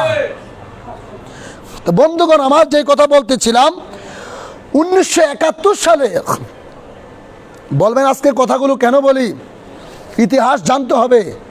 আজকে যারা আমার কেবলাদানকে নিয়ে বাজে কথা বলে, 1971 সালে মহান মুক্তিযুদ্ধে হাজার হাজার নারী পুরুষ শিশু বিশ্ব জাকের মঞ্জিলে আশ্রয় গ্রহণ করেছিল। যারা বিশ্ব জাকের মঞ্জিলের প্রবীণ আলেম, বিশ্ব জাকের মঞ্জিলের প্রবীণ খাদেম এখনও যারা আছে, তাদের কাছে জিজ্ঞাসা করলে কথাগুলো আপনারা জানতে পারবেন, বুঝতে পারবেন। 1971 সালে মহান মুক্তিযুদ্ধে হাজার হাজার নারী পুরুষ শিশু বিশ্ব জাকের মঞ্জিলে আশ্রয় গ্রহণ করেছিল। বীর মুক্তিযোদ্ধারা বিশ্ব জাকের মঞ্জিলে রাত্রি যাপন করে, খাওয়া দাওয়া বিশ্রাম করে বিশ্বলি হযরত পীর কেবলা দান হুজুরের দোয়া নিয়ে ফরিদপুর থেকে ট্রেডিংয়ের উদ্দেশ্যে ভারত গমন করতেন। মহান মুক্তিযুদ্ধের সময় শিশুদের খাবারের দুধ গরম করার জন্য তৎকালীন সময় প্রায় 40খানা চুলা সর্বক্ষণ জ্বালানো থাকতো। সুবহানাল্লাহ। আমার হুজুর কেবলা জানের দপ্তরে সেই সময় যুদ্ধের সময় শিশু বাচ্চাদের বাঁচিয়ে রাখার জন্য, তাদের দুধ খাওয়ানোর জন্য প্রায় 40টা চুলা তখন বিশ্ব জাকির মঞ্জিলে জানানো থাকতো। এটাই ছিল বিশ্বলি খাজা ফরিদপুরি মানবতার সেবায়, মানবতার কল্যাণে যেটা করে গিয়েছিলেন। আজকে যেই মানবতার সেবা জারি রাখার জন্য তিনারই আদরের পৌত Zakir party senior vice chairman doctor Khaja Sayem Amir Faisal Mujaddidi, যিনি পৃথিবীর সর্বকনিষ্ঠ, যিনি অর্থনীতিতে ডক্টরেট ডিগ্রি নিলেন, তিনি আজকে সিপিএইচডি নামক সিপিএইচডি আত্মমানবতার সেবায় যেটা তিনি তৈরি করলেন, citizen programme for human development, আত্মমানবতার সেবায় মানুষের পাশে দাঁড়ানোর জন্য আজকে তিনি একটা সংস্থা তিনি তৈরি করলেন। তিনার দাদার সেই সুন্নতটা তিনি পালন করলেন। জোরে বলেন সুবহানাল্লাহ। 1977 সালের পর থেকে বাংলাদেশের রাজনীতিতে বিশ্ব জাকির মঞ্জিলের ভূমিকা ছিল অপরিসীম। আজকে যার কথা না বললেই নয়, একটি কথা বলতো, তখন যাহারা রাষ্ট্র চালিয়েছিল, জিয়াউর রহমানের মৃত্যুর পর থেকে পরবর্তী 1 বছর দেশের অস্থিতিশীল রাজনীতি স্থিতিশীলতা বজায় রাখতে বিশ্ব জাকির মঞ্জিলের ভূমিকা সম্পর্কে দ্য হলিডে পত্রিকার শিরোনাম করে লেখা হয়। দ্য হলিডে ওই সময় 1977 সালে যখন জিয়াউর রহমানের মৃত্যুর পর যখন বাংলাদেশের রাজনীতি স্থিতিশীলতার ভিতরে একটু চরম দেখা দেয়, ওই সময় দ্য হলিডে পত্রিকার শিরোনামে লেখা হয়, the new development in Bangladesh politics is concepting upon under parley beautiful president Sattar and chief of the army staff lieutenant general H M. Ershad held on December 3 at Rashida Max of Bangladesh Politics of for some days। অর্থাৎ এটা ওই সময় 1977 সালে the holiday পত্রিকায়, ইংরেজি একটা পত্রিকার ভিতরে আমার প্রধান হুজুরের বিশ্ব জাকির মঞ্জিল সম্পর্কে তখন তারা একটা পত্রিকার ভিতরে, আন্তর্জাতিক পত্রিকা দ্য হলিডে ইংলিশ পত্রিকার ভিতরে এই শিরোনামটা তখন তারা দেয়। আজকে আপনারা বিশ্ব জাকির মঞ্জিলকে গালি দিচ্ছেন, তখন বাংলাদেশ যখন স্বাধীন হয় নাই, স্বাধীন হওয়ার পরে বাংলাদেশ যখন চরম অবস্থায় চলে গিয়েছিল, তখন আমার পীর কেবলা দান বিশ্বলি খাজা ফরিদপুরি কি ভূমিকা রেখেছিলেন সেটা একবার বিবেচনা করে দেখেন। তারপর আসা যাক রাষ্ট্র ধর্ম ইসলামের ব্যাপারে। এদেশের প্রতিটি মুসলমানের অন্তরে আশা আকাঙ্ক্ষা ছিল স্বাধীন বাংলাদেশের রাষ্ট্র ধর্ম হবে ইসলাম। সবাই ইচ্ছা করেছিল বাংলাদেশের রাষ্ট্র ধর্ম ইসলাম হবে। আজ আপনি আমি বা যত সুন্নি মতাদর্শী, সুন্নি বলেন, তাবলিগ বলেন, কওমি বলেন, যত মুসলমান আমরা আছি, যত দলে বিভক্ত, আজকে সবার উপরে আমরা গর্ব করে বলতে পারি আমাদের রাষ্ট্রধর্ম ইসলাম। তার পিছনে সবচেয়ে বড় ভূমিকা রাখেন বিশ্ব জাকির মঞ্জিলের পীর সাহেব, বিশ্ব জাকির মঞ্জিলের প্রতিষ্ঠাতা আমার পীর কেবলা দান বিশ্বলি খাজা ফরিদপুরি কুদ্দুস সাসুর আদি সাহেব। আজকে আমরা এটা গর্ব করে বলি, কারণ আপনারা কতটুকু করেছেন, আপনাদের কোনো পত্রিকা যদি থাকে আমাদের সামনে দেখায়েন। কিন্তু আমার পীর কেবলা দান সম্পর্কে ওই সময় পৃথিবীর পত্র পত্রিকায় বাংলাদেশের রাষ্ট্রধর্ম ইসলাম ঘোষণায় আমার হুজুর কেবলা দানের ভূমিকা যে ছিল, কত পত্রিকা দেখবেন ইংলিশ আন্তর্জাতিক ইংরেজি পত্রিকার ভিতরে পর্যন্ত আমার কেবলা দান হুজুরের কথা তখন তুলে ধরা হয়েছিল। শুধু তাই নয়, তখন তাবলিগ ছিল। আজকে কওমি বলেন, আজকে সুন্নি বলেন, আপনারা কেউই কিন্তু তখন রাষ্ট্রধর্ম ইসলাম ঘোষণায় ভূমিকা কেউই রাখে নাই। তখন সবাই নিজেদের চিন্তা করেছিলেন, নিজেদের নাফসি নিজেরা সেদিন করেছিলেন। কিন্তু বিশ্বলি খাজা ফরিদপুরে ঠিক তখনই বাংলাদেশের কথা চিন্তা করে ইসলামের কথা তিনি চিন্তা করেছিলেন, যে ইসলাম আল্লাহর হাবিব সাল্লাল্লাহু আলাইহি ওয়াসাল্লাম এই পৃথিবীর জমিনে প্রতিষ্ঠা করে দিয়ে গিয়েছিলেন। ভারতবর্ষে কোনো নবী আসে নাই, সাহাবী আসে নাই, আল্লাহর ওলিদের মাধ্যমে ইসলাম প্রচার হয়েছে। আর আমার এই সোনার বাংলাদেশে ইসলাম প্রচার, রাষ্ট্রধর্ম ইসলাম প্রতিষ্ঠায় আমার কেবলা দান বিশ্বলি খাজা ফরিদপুরে ভূমিকা রেখেছিলেন। এরপরে যদি আপনাদের সামনে আমি কথা বলতে চাই, তখন আমার হুজুর কেবলা দান ভূমিকা রাখার পরে তৎকালীন সেনা শাসিত সরকারের সেনাবাহিনীতে তিনার ভূমিকা নিয়ে ফার ইস্টার্ন ইকোনমিক রিবুর পত্রিকার শিরোনাম হয় আরও একটি পত্রিকা আমার হুজুর কেবলাদান সম্পর্কে, সেই 1977-এর দিকে, 70 থেকে 80-র ভিতরে আমার হুজুর কেবলাদান সম্পর্কে আরও একটি আন্তর্জাতিক পত্রিকার ভিতর তৎকালীন সেনা শাসিত সরকারে সেনাবাহিনীতে তিনার ভূমিকা নিয়ে ফার ইস্টার্ন ইকোনমিক রিভিউর পত্রিকার শিরোনাম হয় শাহ সুফি ফরিদপুরিয়ে holy popular Muslim saint disagreed with his military develops on power sharing. অর্থাৎ 32 বছর আগে, আজ থেকে 32 বছর আগে 5 জুন 1988 সালে সংবিধানের 8ম সংশোধনীর মাধ্যমে বাংলাদেশের রাষ্ট্রধর্মকে ইসলাম ঘোষণা করা হয়। সংবিধানের 8ম সংশোধনী বিলের মাধ্যমে রাষ্ট্রধর্ম হিসাবে ইসলাম গৃহীত হবার পর তৎকালীন রাষ্ট্রপতি এরশাদ তার বক্তব্যে বলেন, এখন যদি বলেন আমার কেবলাদানের ভূমিকা কিভাবে ছিল, ওই ইতিহাস যদি খোলেন, তৎকালীন রাষ্ট্র যারা চালাইতো, জিয়াউর রহমান বলেন, এরশাদ বলেন, তারা কিন্তু আমার কেবলাদান হুজুরে তখন মুরিদ ছিলেন। সত্য না মিথ্যা?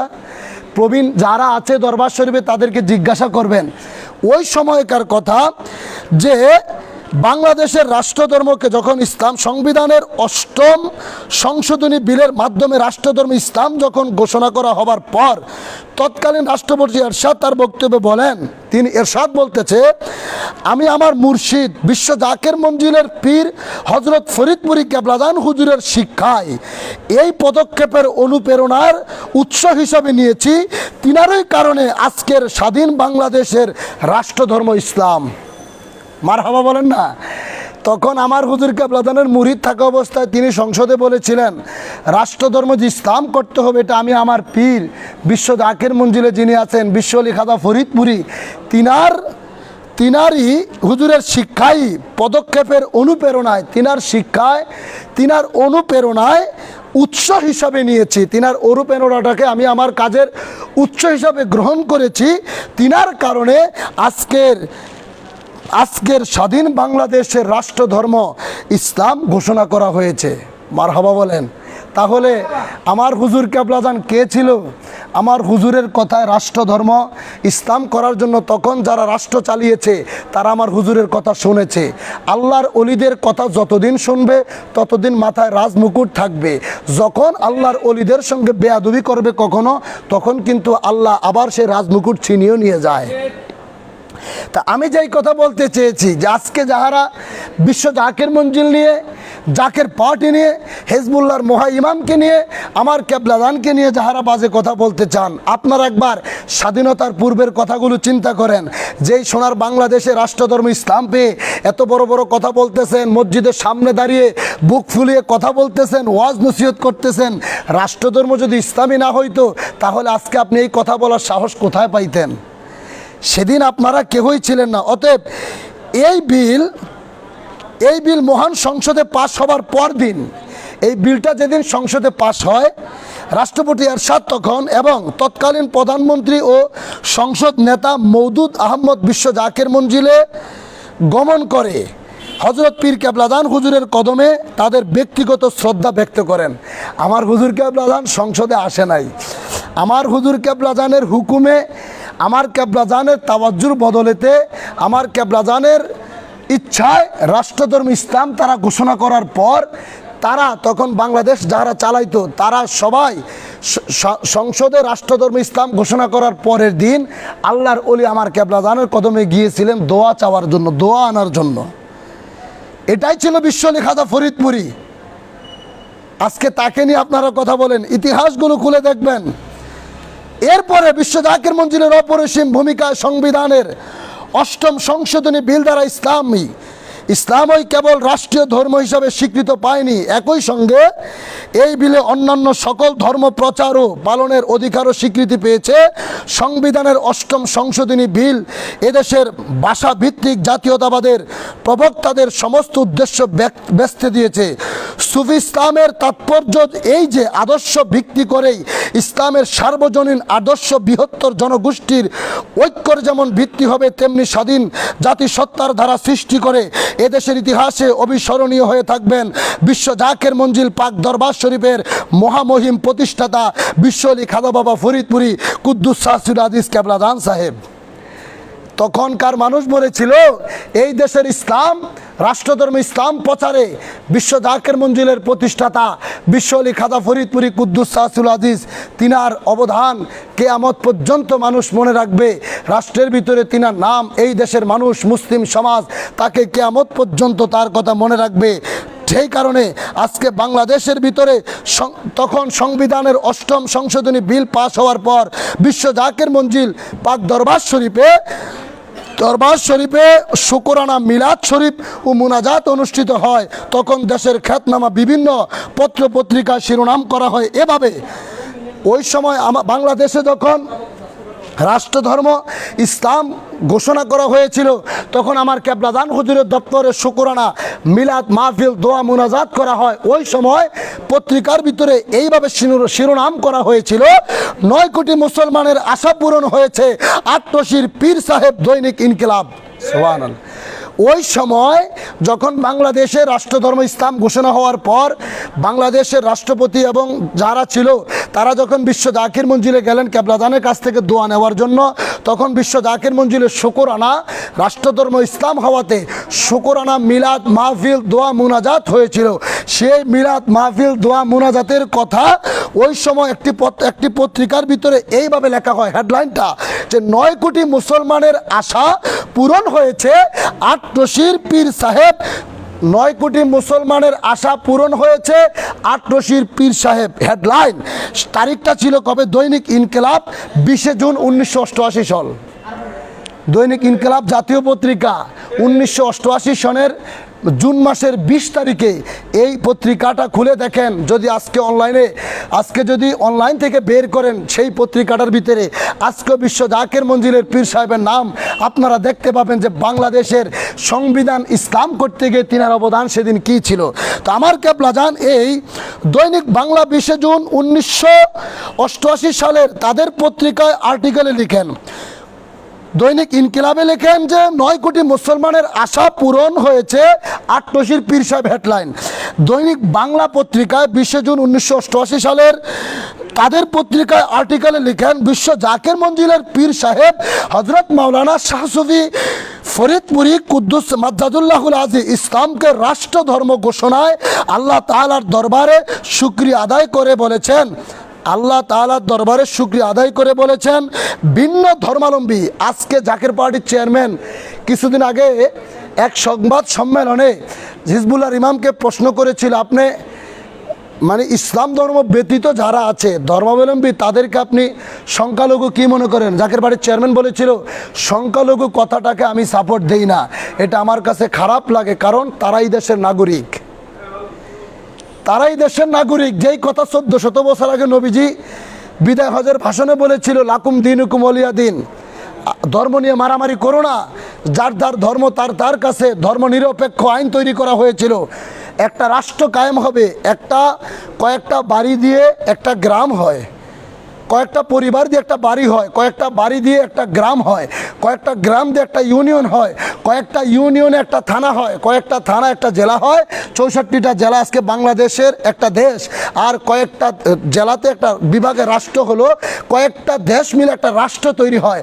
আজকে একটা রাষ্ট্রের ভিতরে বিভিন্ন ধর্মের মানুষ থাকবে, সেখানে যে শুধু আমি মুসলমান থাকবো, আমি মুসলমান বলে আজকে একজন হিন্দুকে গালি দিবে, এটা কিন্তু না, এটা ইসলাম শিক্ষা দেয় নাই। আমি মুসলমান বলে একজন হিন্দুকে বের করে দেব, অথবা আমি মুসলমান বলে একজন খ্রিস্টানকে দেখতে পারবো না, এটা কিন্তু ইসলাম শিক্ষা দেয় নাই। যেমন নবীজির দরবারে 40 জন খ্রিস্টান পাদ্রী এসেছিল।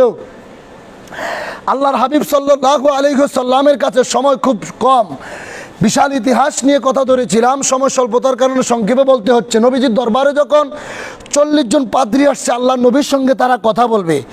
আল্লাহর হাবিব সাল্লাল্লাহু আলাইহি ওয়াসাল্লাম হুজরা মুবারকে সাহাবী আবু বকর নবীর কাছে গেলেন, ইয়া রাসূলুল্লাহ, ইয়া হাবিবাল্লাহ, 40 জন পাদ্রী এসেছে আপনার সাথে দেখা করবে। নবী গো, তাদেরকে কি বলবো? রসুল বলল, তাদেরকে বসতে দাও। সাহাবী বলল, ইয়া রাসূলুল্লাহ, তাদেরকে কোন জায়গায় বসতে দিব? আল্লাহর হাবিব বললেন, তাদেরকে মসজিদে নববীর বারান্দার ভিতরে বসতে দাও। সুবহানাল্লাহ বলেন। আবু বকর চিন্তা করে, খ্রিস্টানদেরকে মসজিদে নববীর বারান্দায় বসতে দেব?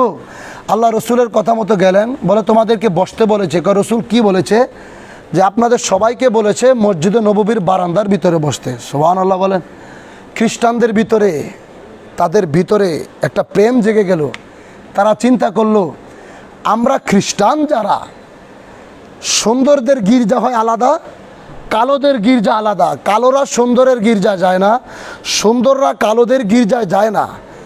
মুসলমানদের নবী দাবি করেছে, মুসলমানের সঙ্গে আমরা কথা বলবো, তাদের শ্রেষ্ঠ ধর্মের স্থান মসজিদ। আমরা খ্রিস্টান হওয়া সত্ত্বেও আমরা নিজেরা নিজেদেরকে আলাদা করি। কালোরা যায় এক গির্জায়, সাদার ধলারা যায় এক গির্জায়, কিন্তু রসুল উভয়কে একই জায়গায় বসতে দিলেন। সে তো কখনো খারাপ মানুষ হতে পারে না। মোটামুটি খ্রিস্টানরা এই কথা শুনে আধা আধি মুসলমান হয়ে গেছে, সুবহানাল্লাহ। তো নবীজির ভালোবাসা দেখেই কিন্তু ইসলাম মানুষ গ্রহণ করছে। কোনো হাদিসের ভিতরে নাই রসুল কারো গলায় ছুরি ধরে ইসলামের কালেমা পড়াইছে, নবীজি কারো গায়ে আঘাত করে তাকে কালেমা পড়ে মুসলমান বানাইছে। এটা পৃথিবীর কোনো কিতাবে নাই। নবীজির প্রেম দেখে, রসুলের ভালোবাসা দেখে ইহুদি নাসারারা কালেমা পড়েছে। ঠিক আমার কেবলাজান হুজুরের যে প্রেমটা মানুষ দেখেছে, বিশ্ব জাকের মঞ্জিলে যখন আট্টশির পীর এসেছিল, তখন যুদ্ধের সময় বন্যা হইতো, বন্যায় মানুষ খাবার পাইতো না। আজও পত্রিকা খুলে দেখেন, বন্যার সময় আমার কেবলাজান হুজুরের দপ্তর থেকে ব্যাগ ভরে ভরে খিচুড়ি রান্না করে বন্যার্থ মানুষের ঘরে ঘরে খাবার পৌঁছে দিত। দিত কি দিত না? বন্যার্থ মানুষের ঘরে ঘরে খাবার দিত। আট্টশির আশেপাশে রাস্তাঘাট যখন ভেঙে যাইতো, জাকের ভাইদেরকে হুকুম করতো, জাকের ভাইরা কেবলাজানের হুকুম মোতাবেক রাস্তাঘাটগুলো ঠিক করে দিতেন, রাস্তাঘাটগুলো মেরামত করে দিতেন। আমার কেবলাজান সেই ইসলাম নিয়ে আসলেন। তার কারণে জাকের পার্টি মহামান্য চেয়ারম্যান মহোদয় হিজবুল্লাহর মহাইমাম সেই RTV সাক্ষাৎকারে বলেছিল, সংখ্যালঘু কথাটাকে আমি সাপোর্ট করি না, আমার খারাপ লাগে। কারণ তারাও বাংলাদেশের মানুষ, তারা এই দেশের নাগরিক, যার যার ধর্ম তার কাছে, তারা তাদের ধর্ম নিয়ে তারা তাদের উপাসনালয় তারা আমল করবে, তারা ইবাদত করবে। আমরা মুসলিম জাহান, আমরা আমাদের ইবাদত আমরা করব। এই প্রেম দেখে আজকে দেখেন বাংলাদেশের হিন্দু বলেন, বৌদ্ধ বলেন, খ্রিস্টান বলেন, মুসলমান বলেন, সমস্ত ধর্মের মানুষ আমার কেবলাজান হুজুরের কদমে যায় কি যায় না? আমার হুজুরের কদমে আজকে তারা যায় কেন? এই প্রেম দেখেছে। এখন বিশ্ব জাকির মঞ্জিলে হিন্দু যায়, এটা নিয়েও কত ষড়যন্ত্র যে আট্টশি দরবারে হিন্দু কেন যাবে? কে হিন্দু গেলে তোমারা তো জলে কে? হিন্দুরে কি তোমাকে আল্লাহ খাওয়ায়? হিন্দুরে কে খাওয়ায়? তোমাকে আল্লাহ রিজিক দিচ্ছে, হিন্দুকে রিজিক কে দেয়? সেটাও তো আল্লাহই খাওয়াইতেছে। আল্লাহ যদি সহ্য করতে পারে হিন্দুদেরকে, আল্লাহ যদি বৌদ্ধ খ্রিস্টান সমস্ত ধর্মের মানুষদেরকে সহ্য করতে পারে, তাহলে আমি আল্লাহর সৃষ্টি জাত, আমি আল্লাহর সৃষ্টি জগৎ একটা ইনসান, আমি মানুষ হয়ে কেন একজন সৃষ্টিকে আমি গ্রহণ করতে পারবো না? কেন আমি একজন হিন্দু দেখলে তাকে ভালোবাসতে পারবো না? নবীজিকে বলেছে তাকে তুমি ঘৃণা করো। রসুলের হাদিস কি বলেছে? তোমার প্রতিবেশী যদি একজন হিন্দু হয়, তোমার প্রতিবেশী যদি একজন কাফের হয়, সে যদি বিপদে পড়ে, সে যদি অসুস্থ হয়, প্রতিবেশীর হক আদায় করা হিসাবে ওই একজন হিন্দুকে তোমার দেখাশোনা করা, তার খবর নেওয়া, এটা রসুলের হাদিস। তোমার উপরে সেটা দায়িত্ব। তুমি যদি মুসলমান হও, তোমার বাড়ির পাশে যদি একজন হিন্দু যদি বিপদে পড়ে অসুস্থ হয়, তাকে তোমার দেখাশোনা করতে হবে, এটা রসুলের হাদিস দিয়ে হুকুম দিয়েছে। যার কারণে বিশ্ব জাকের মঞ্জিলে হিন্দু গেল, বৌদ্ধ গেল, খ্রিস্টান গেল, সবাই যায়। আট্টশির পীরের কাছে গেলে আট্টশির পীর কাউকে জোর করে না যে বাবা তুই হিন্দু আসছস মুসলমান হ, যেটা রসুল কোনোদিন বলে নাই। এটা তো সেই ইসলাম, গালি দিয়ে কি লাভ হবে? এই জন্যই তো ইতিহাস জানতে বলেছি, এটা সেই ইসলাম, 1400 বছর আগে সেই ইসলাম। নবীর কাছে ইহুদিরা আসছে, বিচার দিছে, রসুল বিচার করেছে। নবীজির বিচার দেখে যখন তারা বুঝতে পেরেছে তিনি ভালো মানুষ, তখন তারা কালেমা পয়রা নবীর কাছে মুসলমান হয়েছে। আমার কেবলাজানের দপ্তরে হিন্দুরা যায়, আমার হুজুর কোনো হিন্দুকে জোর করে না যে তুমি মুসলমান হও। হিন্দুরা আমার কেবলাজানের প্রেম দেখে, ভালোবাসা দেখে, আমার বাবার দপ্তরের আমল দেখে অনেকেই গোপনে গোপনে আইসা আমার কেবলাজানের কাছে মুসলমান হয়ে যায়। আজকে তথাকথিত নামদারি কিছু বক্তা বাইরেছে, যদি কখনো কোনো জায়গায় একজন হিন্দুকে মুসলমান করাইতে পারছে, এটারে যতভাবে ভিডিও কইরা দুনিয়াদারি যা আছে, একেবারে দুনিয়াদারি অনলাইন যা কিছু আছে সব গরম করে ফেলায়, অমুক বক্তার মাধ্যমে মুসলমান হইল। তোরে জানাইতে গেছে কে? তাহলে তো তুমি তোমার জাহের প্রকাশ করলা। তুমি তো আল্লাহকে ভালোবেসে, ইসলামকে ভালোবেসে তাকে মুসলমান বানাও নাই। তোমার এত প্রকাশ কেন করতে হবে? পৃথিবী থেকে শুধু তুমি মুসলমান বানাইতেছো, আরও কি পৃথিবীতে মুসলমান হইতেছে না? কো অন্য কেউ তো এভাবে দিচ্ছে না। তোমরা কয়েকজন নাম দিয়ে একটা মুসলমান হইলেই অমুক জায়গায় অমুক আশিকি, অমুক অমুক পণ্ডিত, অমুক জেহাদি, অমুক অমুক জিলাফি, অমুক তাইরি, অমুক তমুক যা আছে আজারি মাজারি একটা দিয়া দুনিয়া সব তোলপার বানাল। কারণটা কি? নবীজির দরবারে এত মুসলমান হইতো, রসুলকে এভাবে প্রকাশ করছে। আমার পীরের দপ্তরে হাজার হাজার হিন্দু যে মুসলমান হয়, কোনোদিন আমার পীর কেবলাদান প্রকাশ করছে তোমরা দেখেছো? অর্থাৎ ইসলামটা যার কাছে ভালো লাগবে, একটা হিন্দু বৌদ্ধ খ্রিস্টান, নবীজি সাল্লাল্লাহু আলাইহি সাল্লাম জগতে আসার আগে তো অন্য সব ধর্ম ছিল। রসুল আসার পরে যখন আল্লাহ বলে ইন্না দীনা ইনদাল্লাহিল ইসলাম আয়াত নাজিল হলো, তখন থেকে সমস্ত ধর্মবাদ, ইসলাম হচ্ছে আল্লাহর মনোনীত ধর্ম। এরপর থেকে কিন্তু যুগে যুগে মানুষ মুসলমান হতেই আছে, হতেইছে, কিয়ামত পর্যন্ত মুসলমান মানুষ হতেই থাকবে। এটা আল্লাহর পক্ষ থেকে একটা দয়া, আল্লাহকে ভালোবেসে মানুষ মুসলমান হচ্ছে। তো যেই কথা বলতেছিলাম যে আমার কেবলাদান হুজুর সম্পর্কে ওই সময় পত্রিকার ভিতরে হুজুর তখন বলেছিল যে বাংলাদেশটার ভিতরে এমন একটা আইন পাশ হোক, হিন্দু বৌদ্ধ খ্রিস্টান যত ধর্মাবলম্বী মানুষ আছে তারা স্বাধীন মোতাবেক তাদের ধর্মের কাজ তারা করবে, যেটা 1400 বছর আগে রসুল করে দিয়ে গিয়েছিল। বাংলাদেশের রাষ্ট্রধর্ম ইসলাম হওয়ার পর ওই পত্রিকা দৈনিক বাংলা 20 জুন 1988 সালের তাদের পত্রিকার আর্টিকেলে লিখেন, হেডলাইন, বিশ্ব জাকির মঞ্জিলের পীর সাহেব হজরত মাওলানা শাহ সুফি ফরিদপুরি মাদ্দাজুল্লাহুল আলী ইসলামকে রাষ্ট্রধর্ম ঘোষণায় আল্লাহ তাআলার দরবারে শুকরিয়া আদায় করে বলেছেন, ভিন্ন ধর্মাবলম্বী নাগরিকদের নিজ নিজ ধর্ম পালন ও তাদের আর্থসামাজিক অধিকার ভোগের ব্যবস্থা ইসলামের বিধান অনুযায়ী রাষ্ট্রকে করতে হবে। আমার হুজুর বলেছে, এটা আমার পীর কেবলাদান বলেছে। পীর সাহেব সম্প্রতি এক নসিহতে বলেন, ইসলাম আল্লাহ তাআলার মনোনীত ধর্ম। এই ধর্মের রাষ্ট্রীয় স্বীকৃতির মধ্য দিয়ে দেশের 9 কোটি মুসলমানের ইমানের বিজয় হয়েছে। তিনি সংঘাতমুক্ত, শ্রেণী ভেদাভেদহীন, সাম্য সম্প্রীতি সৃষ্টির উপদেশ দিয়ে বলেন, শুধু মুসলমানকে নয় সমগ্র মানব জাতিকে ভালোবেসে আশরাফুল মাখলুকাত হবার সৌভাগ্য অর্জন করতে হবে। যারা এখনও রাষ্ট্র ধর্মের বিরোধিতা করেছেন তাদেরকে অন্ধকার থেকে আলোর পথে আসার আহ্বান জানিয়ে পীর সাহেব বলেন, যারা আমাদের আত্মপরিচয়ের পথে বাধা হয়ে দাঁড়াতে চান মুসলমানগণ তাদের মোকাবেলা করবে। সেদিন আমার কেবলাদান বলেছিল, ইসলাম ধর্ম নিয়ে যখন রাষ্ট্র ধর্মটা ইসলাম হয়েছিল, বাংলাদেশে তো কিছু আছে, পাশের রাষ্ট্রের বলেন বাংলাদেশে হিন্দু বৌদ্ধ খ্রিস্টান ছিল, তারা যখন মাথাচাড়া দিয়েছিল, সেদিন আমার কেবলাদান বিশ্ব জাকির মঞ্জিল থেকে বলেছিল, রাষ্ট্রধর্ম ইসলাম নিয়ে যারা বিরোধিতা করবে মনে রাখবেন মুসলমানগণ, বাংলাদেশের মুসলিমরা।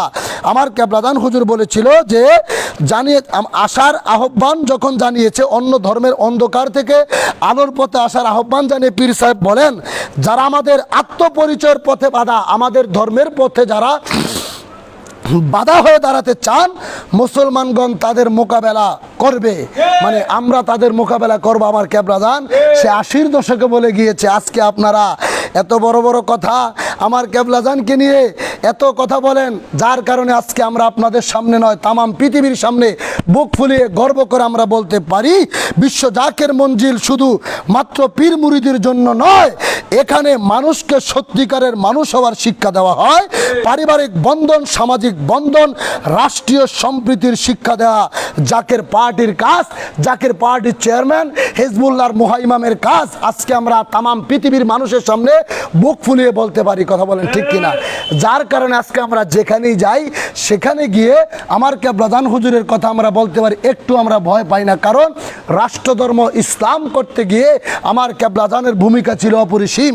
আমার কেবলাদান যেই ভূমিকা রেখেছিল সেটা অন্য কোনো পীরেরা, অন্য কোনো মুফতি বলেন, কওমিরা বলেন, তাবলিগওয়ালারা বলেন, যারা দেশে দেশে ঘুরতেছে তারা রাখে নাই।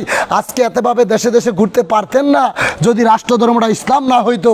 আজকে আপনারা মসজিদে মসজিদে ঘুমাইতেও পারতেন না শান্তিতে, আর পেট ভরে এত পেটটা ফুলে খায়া ঘুমাইতে পারতেন আল্লাহর ঘরের ভিতরে, যদি রাষ্ট্রধর্ম ইসলাম তখন প্রতিষ্ঠা না হইতো।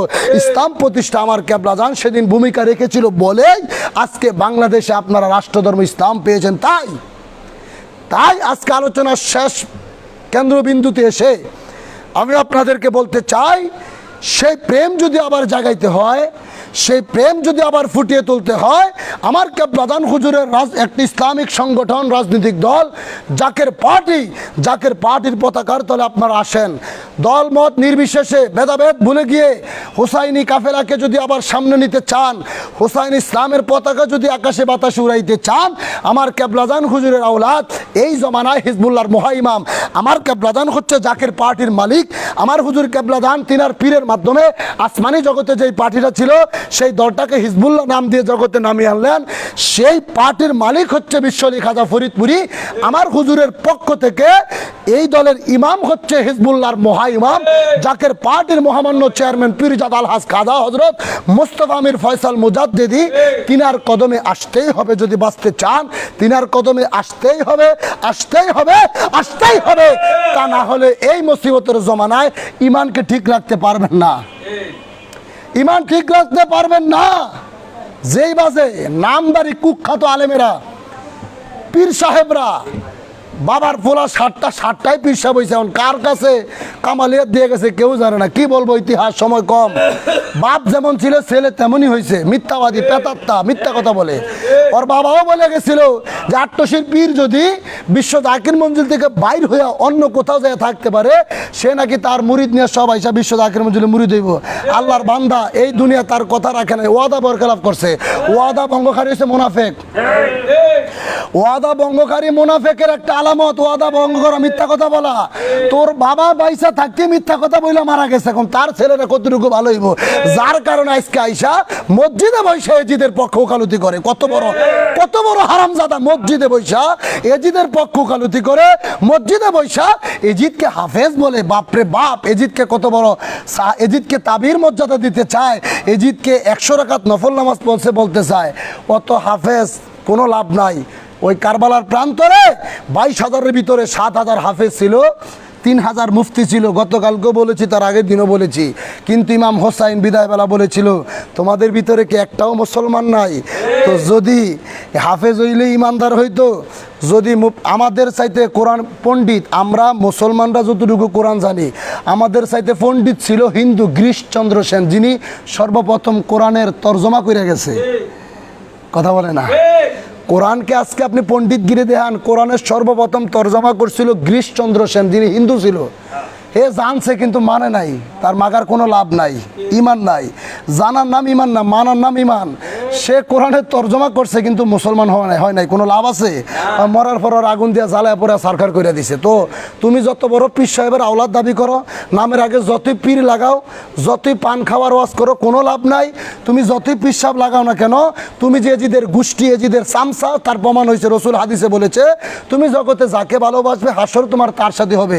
তুই যেহেতু এজিদকে ভালোবাসলি, মুয়াবিয়াকে ভালোবাসলা, যারা এজিদকে, যারা সাহাবী, এজিদকে যারা রহমতুল্লাহ আলাইহি বলতেছো, ওই দুশ্মনের রসুলদের সঙ্গে তোমাদের হাসর হবে। আমরা হোসাইনকে ভালোবাসি, আমরা নবীর আহলে বাইতকে ভালোবাসি, যতই গুনাহ করি না কেন। নবী যেহেতু বলেছে তুমি যাকে ভালোবাসবে হাসর তোমার তার সাথে হবে, যেহেতু আহলে বাইতকে ভালোবাসি, আমার নবীর নাতে হোসাইনকে আমরা ভালোবাসি, আলীকে ভালোবাসি, নবীকে আমরা মোহাব্বত করি, আমার কেবলাদান বিশ্বলি খাজা ফরিদপুরিকে ভালোবাসি, আমাদের হাসরটা আমার কেবলাদানের সঙ্গে, আহলে বাইতের সঙ্গে হবে ইনশাআল্লাহ। অতএব তোমরা চলে যাও এজিদের দলে। এজিদের পেতাত্তা, এজিদের রক্ত যাদের শরীরে, 1300 বছর পর এজিদের একটা আওলাদ বাইর হয়েছে, এখন চিনতে পারছি, আরও চিনব। অতএব আমরা হোসাইনি প্রেমিকরা মাঠে ময়দানে ছিলাম, আছি, হেজবুল্লাহর ইমামের কদম ধরে আমরা থাকবো। জাকের ভাই বোনদেরকে বলছি, এদের কথায় কান না দিয়ে ইমানকে মজবুত রেখে জাকের পার্টির মহামান্য চেয়ারম্যান মহোদয়ের কথাগুলো আপনারা সর্বাবস্থায় মন দিয়ে শুনবেন। আমার কেবলাজান হুজুরের আওলাদ হেজবুল্লাহর মহা ইমাম যখন আমাদেরকে যে নির্দেশ দিবে, সেই নির্দেশগুলো বিনা দ্বিধায়, কোনো কথা না বলে, কোনো নক্তা দেওয়া চলবে না, কোনো নক্তা দেওয়া যাবে না, বিনা দ্বিধায় সেই হুকুমগুলো আমাদেরকে মানতে হবে। আমরা যেন শেষ নিঃশ্বাস পর্যন্ত সেই ইমানের বলে বলিয়ান হয়ে হুসাইনি কাফেলার সৈনিক হিসেবে আমরা থাকতে পারি।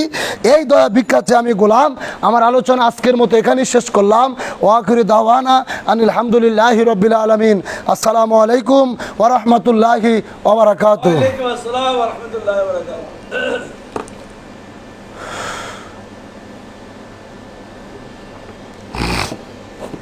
আজান দে।